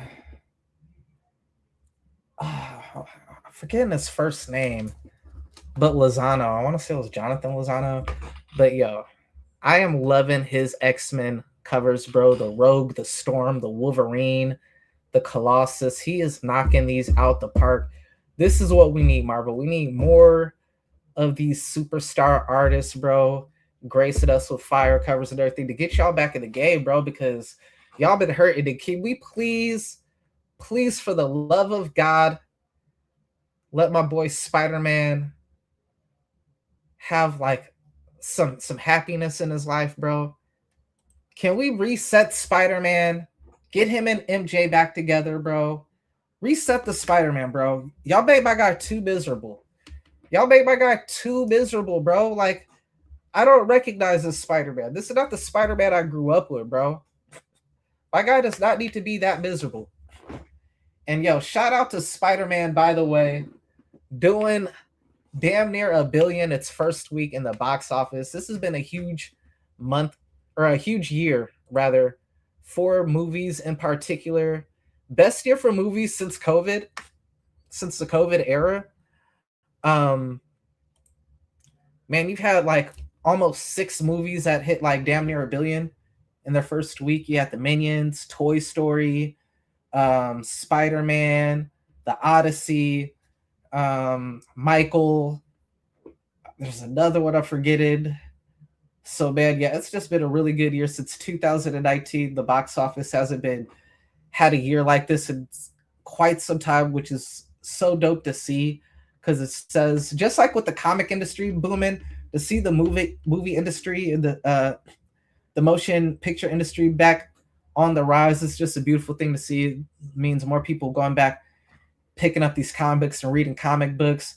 It means more people going back out and watching movies on the big screen and, you know, socializing and whatnot like that. I need to get my ass out more and start doing more of that outside of just going to cons and shit like that my damn self. So I'm a little bit guilty of that myself. But yeah, it is super dope to see both of these industries thriving, to see more people. Again, shout out to my boy Ari Starks, my fucking guy, killing it with the reviews, bro. Because when I first started doing top 10, that was more so actually for like just everything, video games and all that stuff. And then around October of last year is when it became This Week's Comics, when it literally became each week the best comic book covers. And the initial mission goal of This Week's Comics was to counteract the Geeks and Gamers, the Nerdrotics, the Eric Julys, the Heels versus Babyface, the Clownfish, the Comics Gate, the EVSs, all the negative comic book streamers on YouTube, because at that time last year when I started to really pay attention to like the the communities that were thriving and doing the biggest on YouTube outside of like Comics Explained or Blurred Without Fear, for the most part, it would be these grifters who are just familiar enough with the material to be able to create a false narrative, to create outrage, and create division and decisiveness in the comic book community, to pretty much self sabotage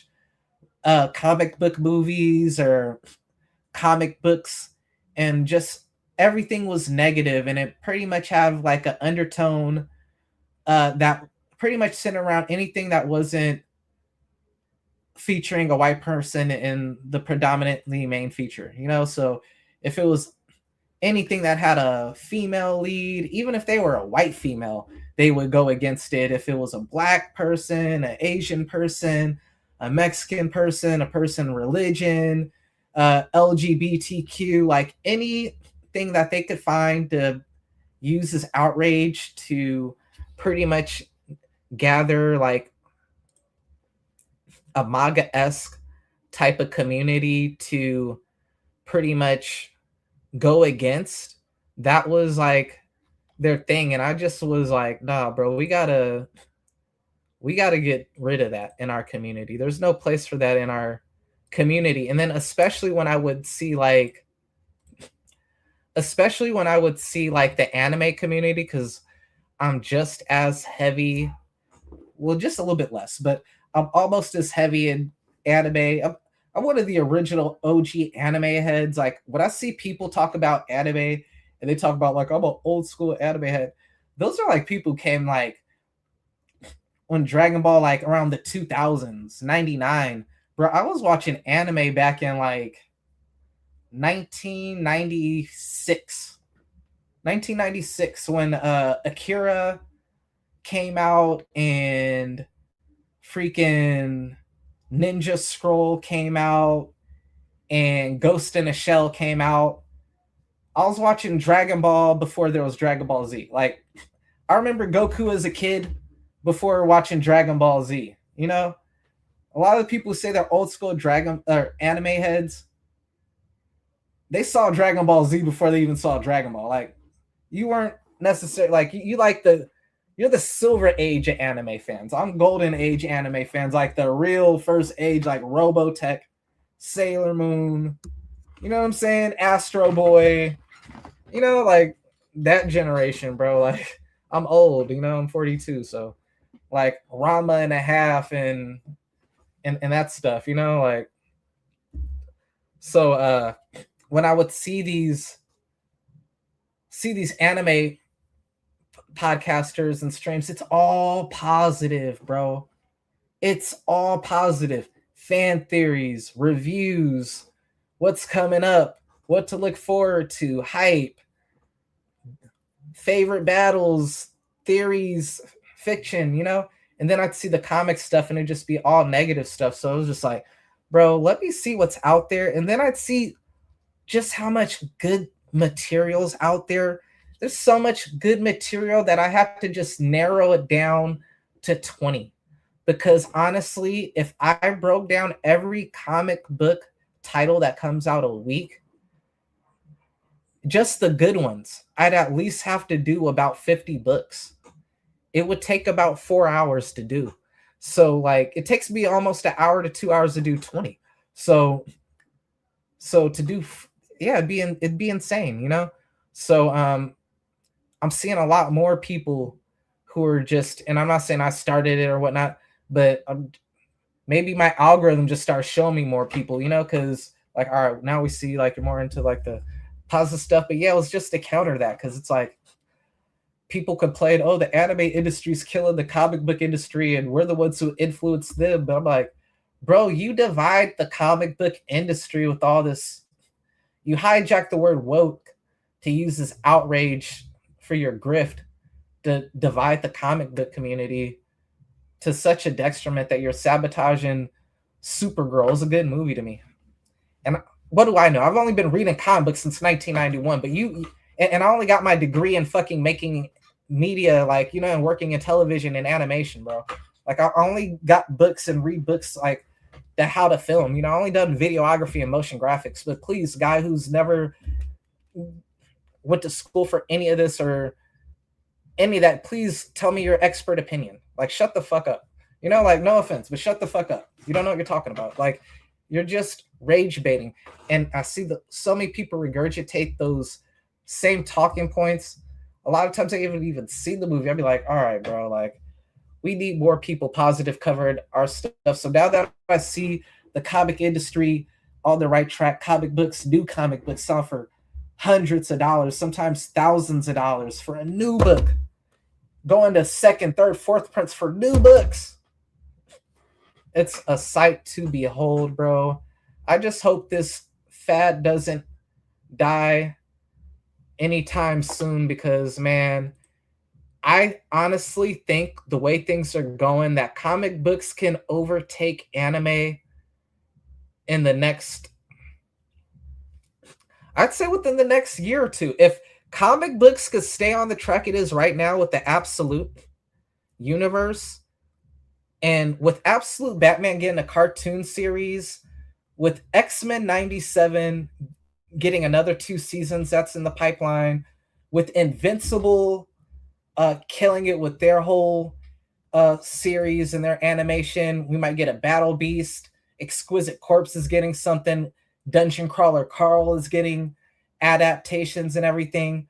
And with a lot of the bigger anime series ending, like One Piece has really been holding it down because My Hero Academia's ended, Demon Slayer's ended, Jujutsu Kaisen's ended, freaking Black Leaf Clover's ended.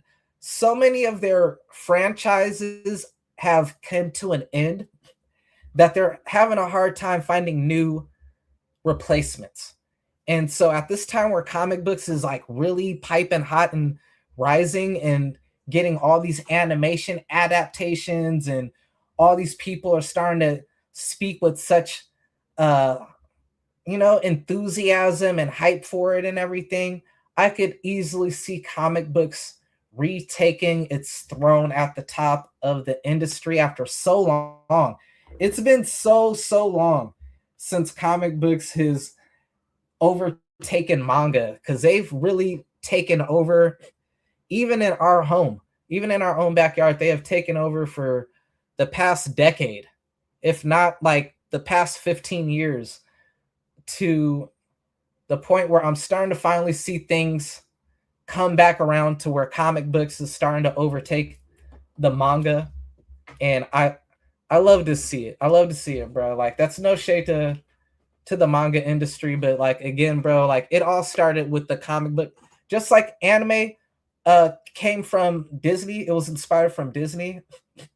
Like, and like, that's not even an opinion, that's a fact, bro. Like, in animation studies, like, they like we study, like, there's a chapter dedicated to the history of anime and its origins and how it even got the name manga and the classifications, what technically were classified to make something technically a manga were. Like, it was inspired by American animation, just like manga was inspired by American comic books. So to have the, you know, inspiration whoop your ass for so long and you to finally be able to fight back and, you know, get your footing back, it's just a dope thing to see, man. I think if we can just get more people in good faith, more fans of the comic industry to, get on board. I think it's a very high possibility, bro. And a lot of these people who, for the past couple of years, have been grifting off this outrage and promoting, divisiveness based off of sex, ethnicity, race, whatnot. I think it's just the most pathetic thing ever. And I've been seeing it die down a lot. For one, it's just pathetic. Y'all are grown-ass individuals crying about a fictional character's skin color or their sexuality or any. It's just dumb to begin with. And then when you see, after all their criticism, you see they put out some content and it's way worse writing, way worse artwork. It's like, bro, these were the people that were thousands of people were listening to not buy this stuff or not give this stuff a chance. I think that's the thing that's starting to bring people around. They saw your crap after criticizing the American comic books and whatever for, we know the real reason, they finally saw what you put out and were like, oh, this is worse. Let me give this a try. And then I guess from the animations and whatnot, but it's a lot. So I just love to see that. I love to see the comic book industry booming, especially in a time where I'm back. I'm probably, when I get off of here, I'm not going to hold you. I'm probably going to light one up and I'm probably going to listen to some music while I work on some storyboards for a little bit. Work on a little bit of writing, a little bit of sketching and storyboards, all three at the same time. They kind of all go hand in hand. Really kind of storyboarding with the storyboard, come up with the etc. So yeah, probably do that for a little bit and probably jump on the games for a little bit. But you guys, I thank you so much. And I want to thank my computer for working. Jesus Christ. The last couple of days, I couldn't even get on Facebook, bro. I literally couldn't even get the Facebook. I couldn't even get to Facebook. It was that bad, bro. So thank you guys again. Thank you, computer, for tuning in. Yo, until next time, man. Thank you again to 4K Legends as well. I cannot wait to get that chain kata. So I could throw that up in the background as well, man. You guys, make sure to follow again. Hit that like, subscribe. Thank you guys for the support. Make sure to follow Ari Starks for them fire-ass comic book reviews, new comic books. He is way more frequent with it than I am. I don't know when my computer's going to work again, so I don't know when I'll be able to do another recording for my show. It's usually a little bit nicer on Thursdays. It wasn't nice this Thursday. I thought that was kind of like the jinx. Maybe it overheard me and decided to sabotage me, but for sure, I'm not missing another Thursday, bro. I'm not letting that happen again. So even if I have to record from my phone, y'all can catch me on Fresh and Frost TV Thursday, 7 p.m. Pacific, 10 o'clock Eastern time zone. We're going to be talking a lot of wrestling, X-Men 97, that barbershop talk. I'll try to get on here tomorrow for either last week's episode, which I do have ready, or this previous week, August 3rd. If I have enough time to get that prepared, then I'll do that as well. But if not, depending on Frost's schedule, maybe we could do a GM Mode Wars joint pay-per-view tomorrow. So I'm definitely going to be on tomorrow. I don't know if it's going to be my channel or Fresh and Frost TV channel or both, but I do plan to be on tomorrow. God willing, my computer lets me. It really depends on my computer. But until next time, you guys take care. Don't forget to say your prayers. Take your vitamins. Drink lots of water. Get some fresh air and sun. Take care. Until next time. God bless. Peace out. Yeah. Hey, this sounds like the ending theme, don't it? Like an anime going off. The ending theme to the I Shouldn't Be Alive anime. Yo, way too much on the mental. Get the brain of a schizo. Got my heartbeat changing the tempo. Crown Royal, I take it a sip slow. Gotta go one, hold on like it's in vogue. I just wanna make it official. Man, I'm good enough for anyone that ever tried to get me. Yo, so if you're really with me and you really not against me, I don't want you to get hit up. I'll show you what's a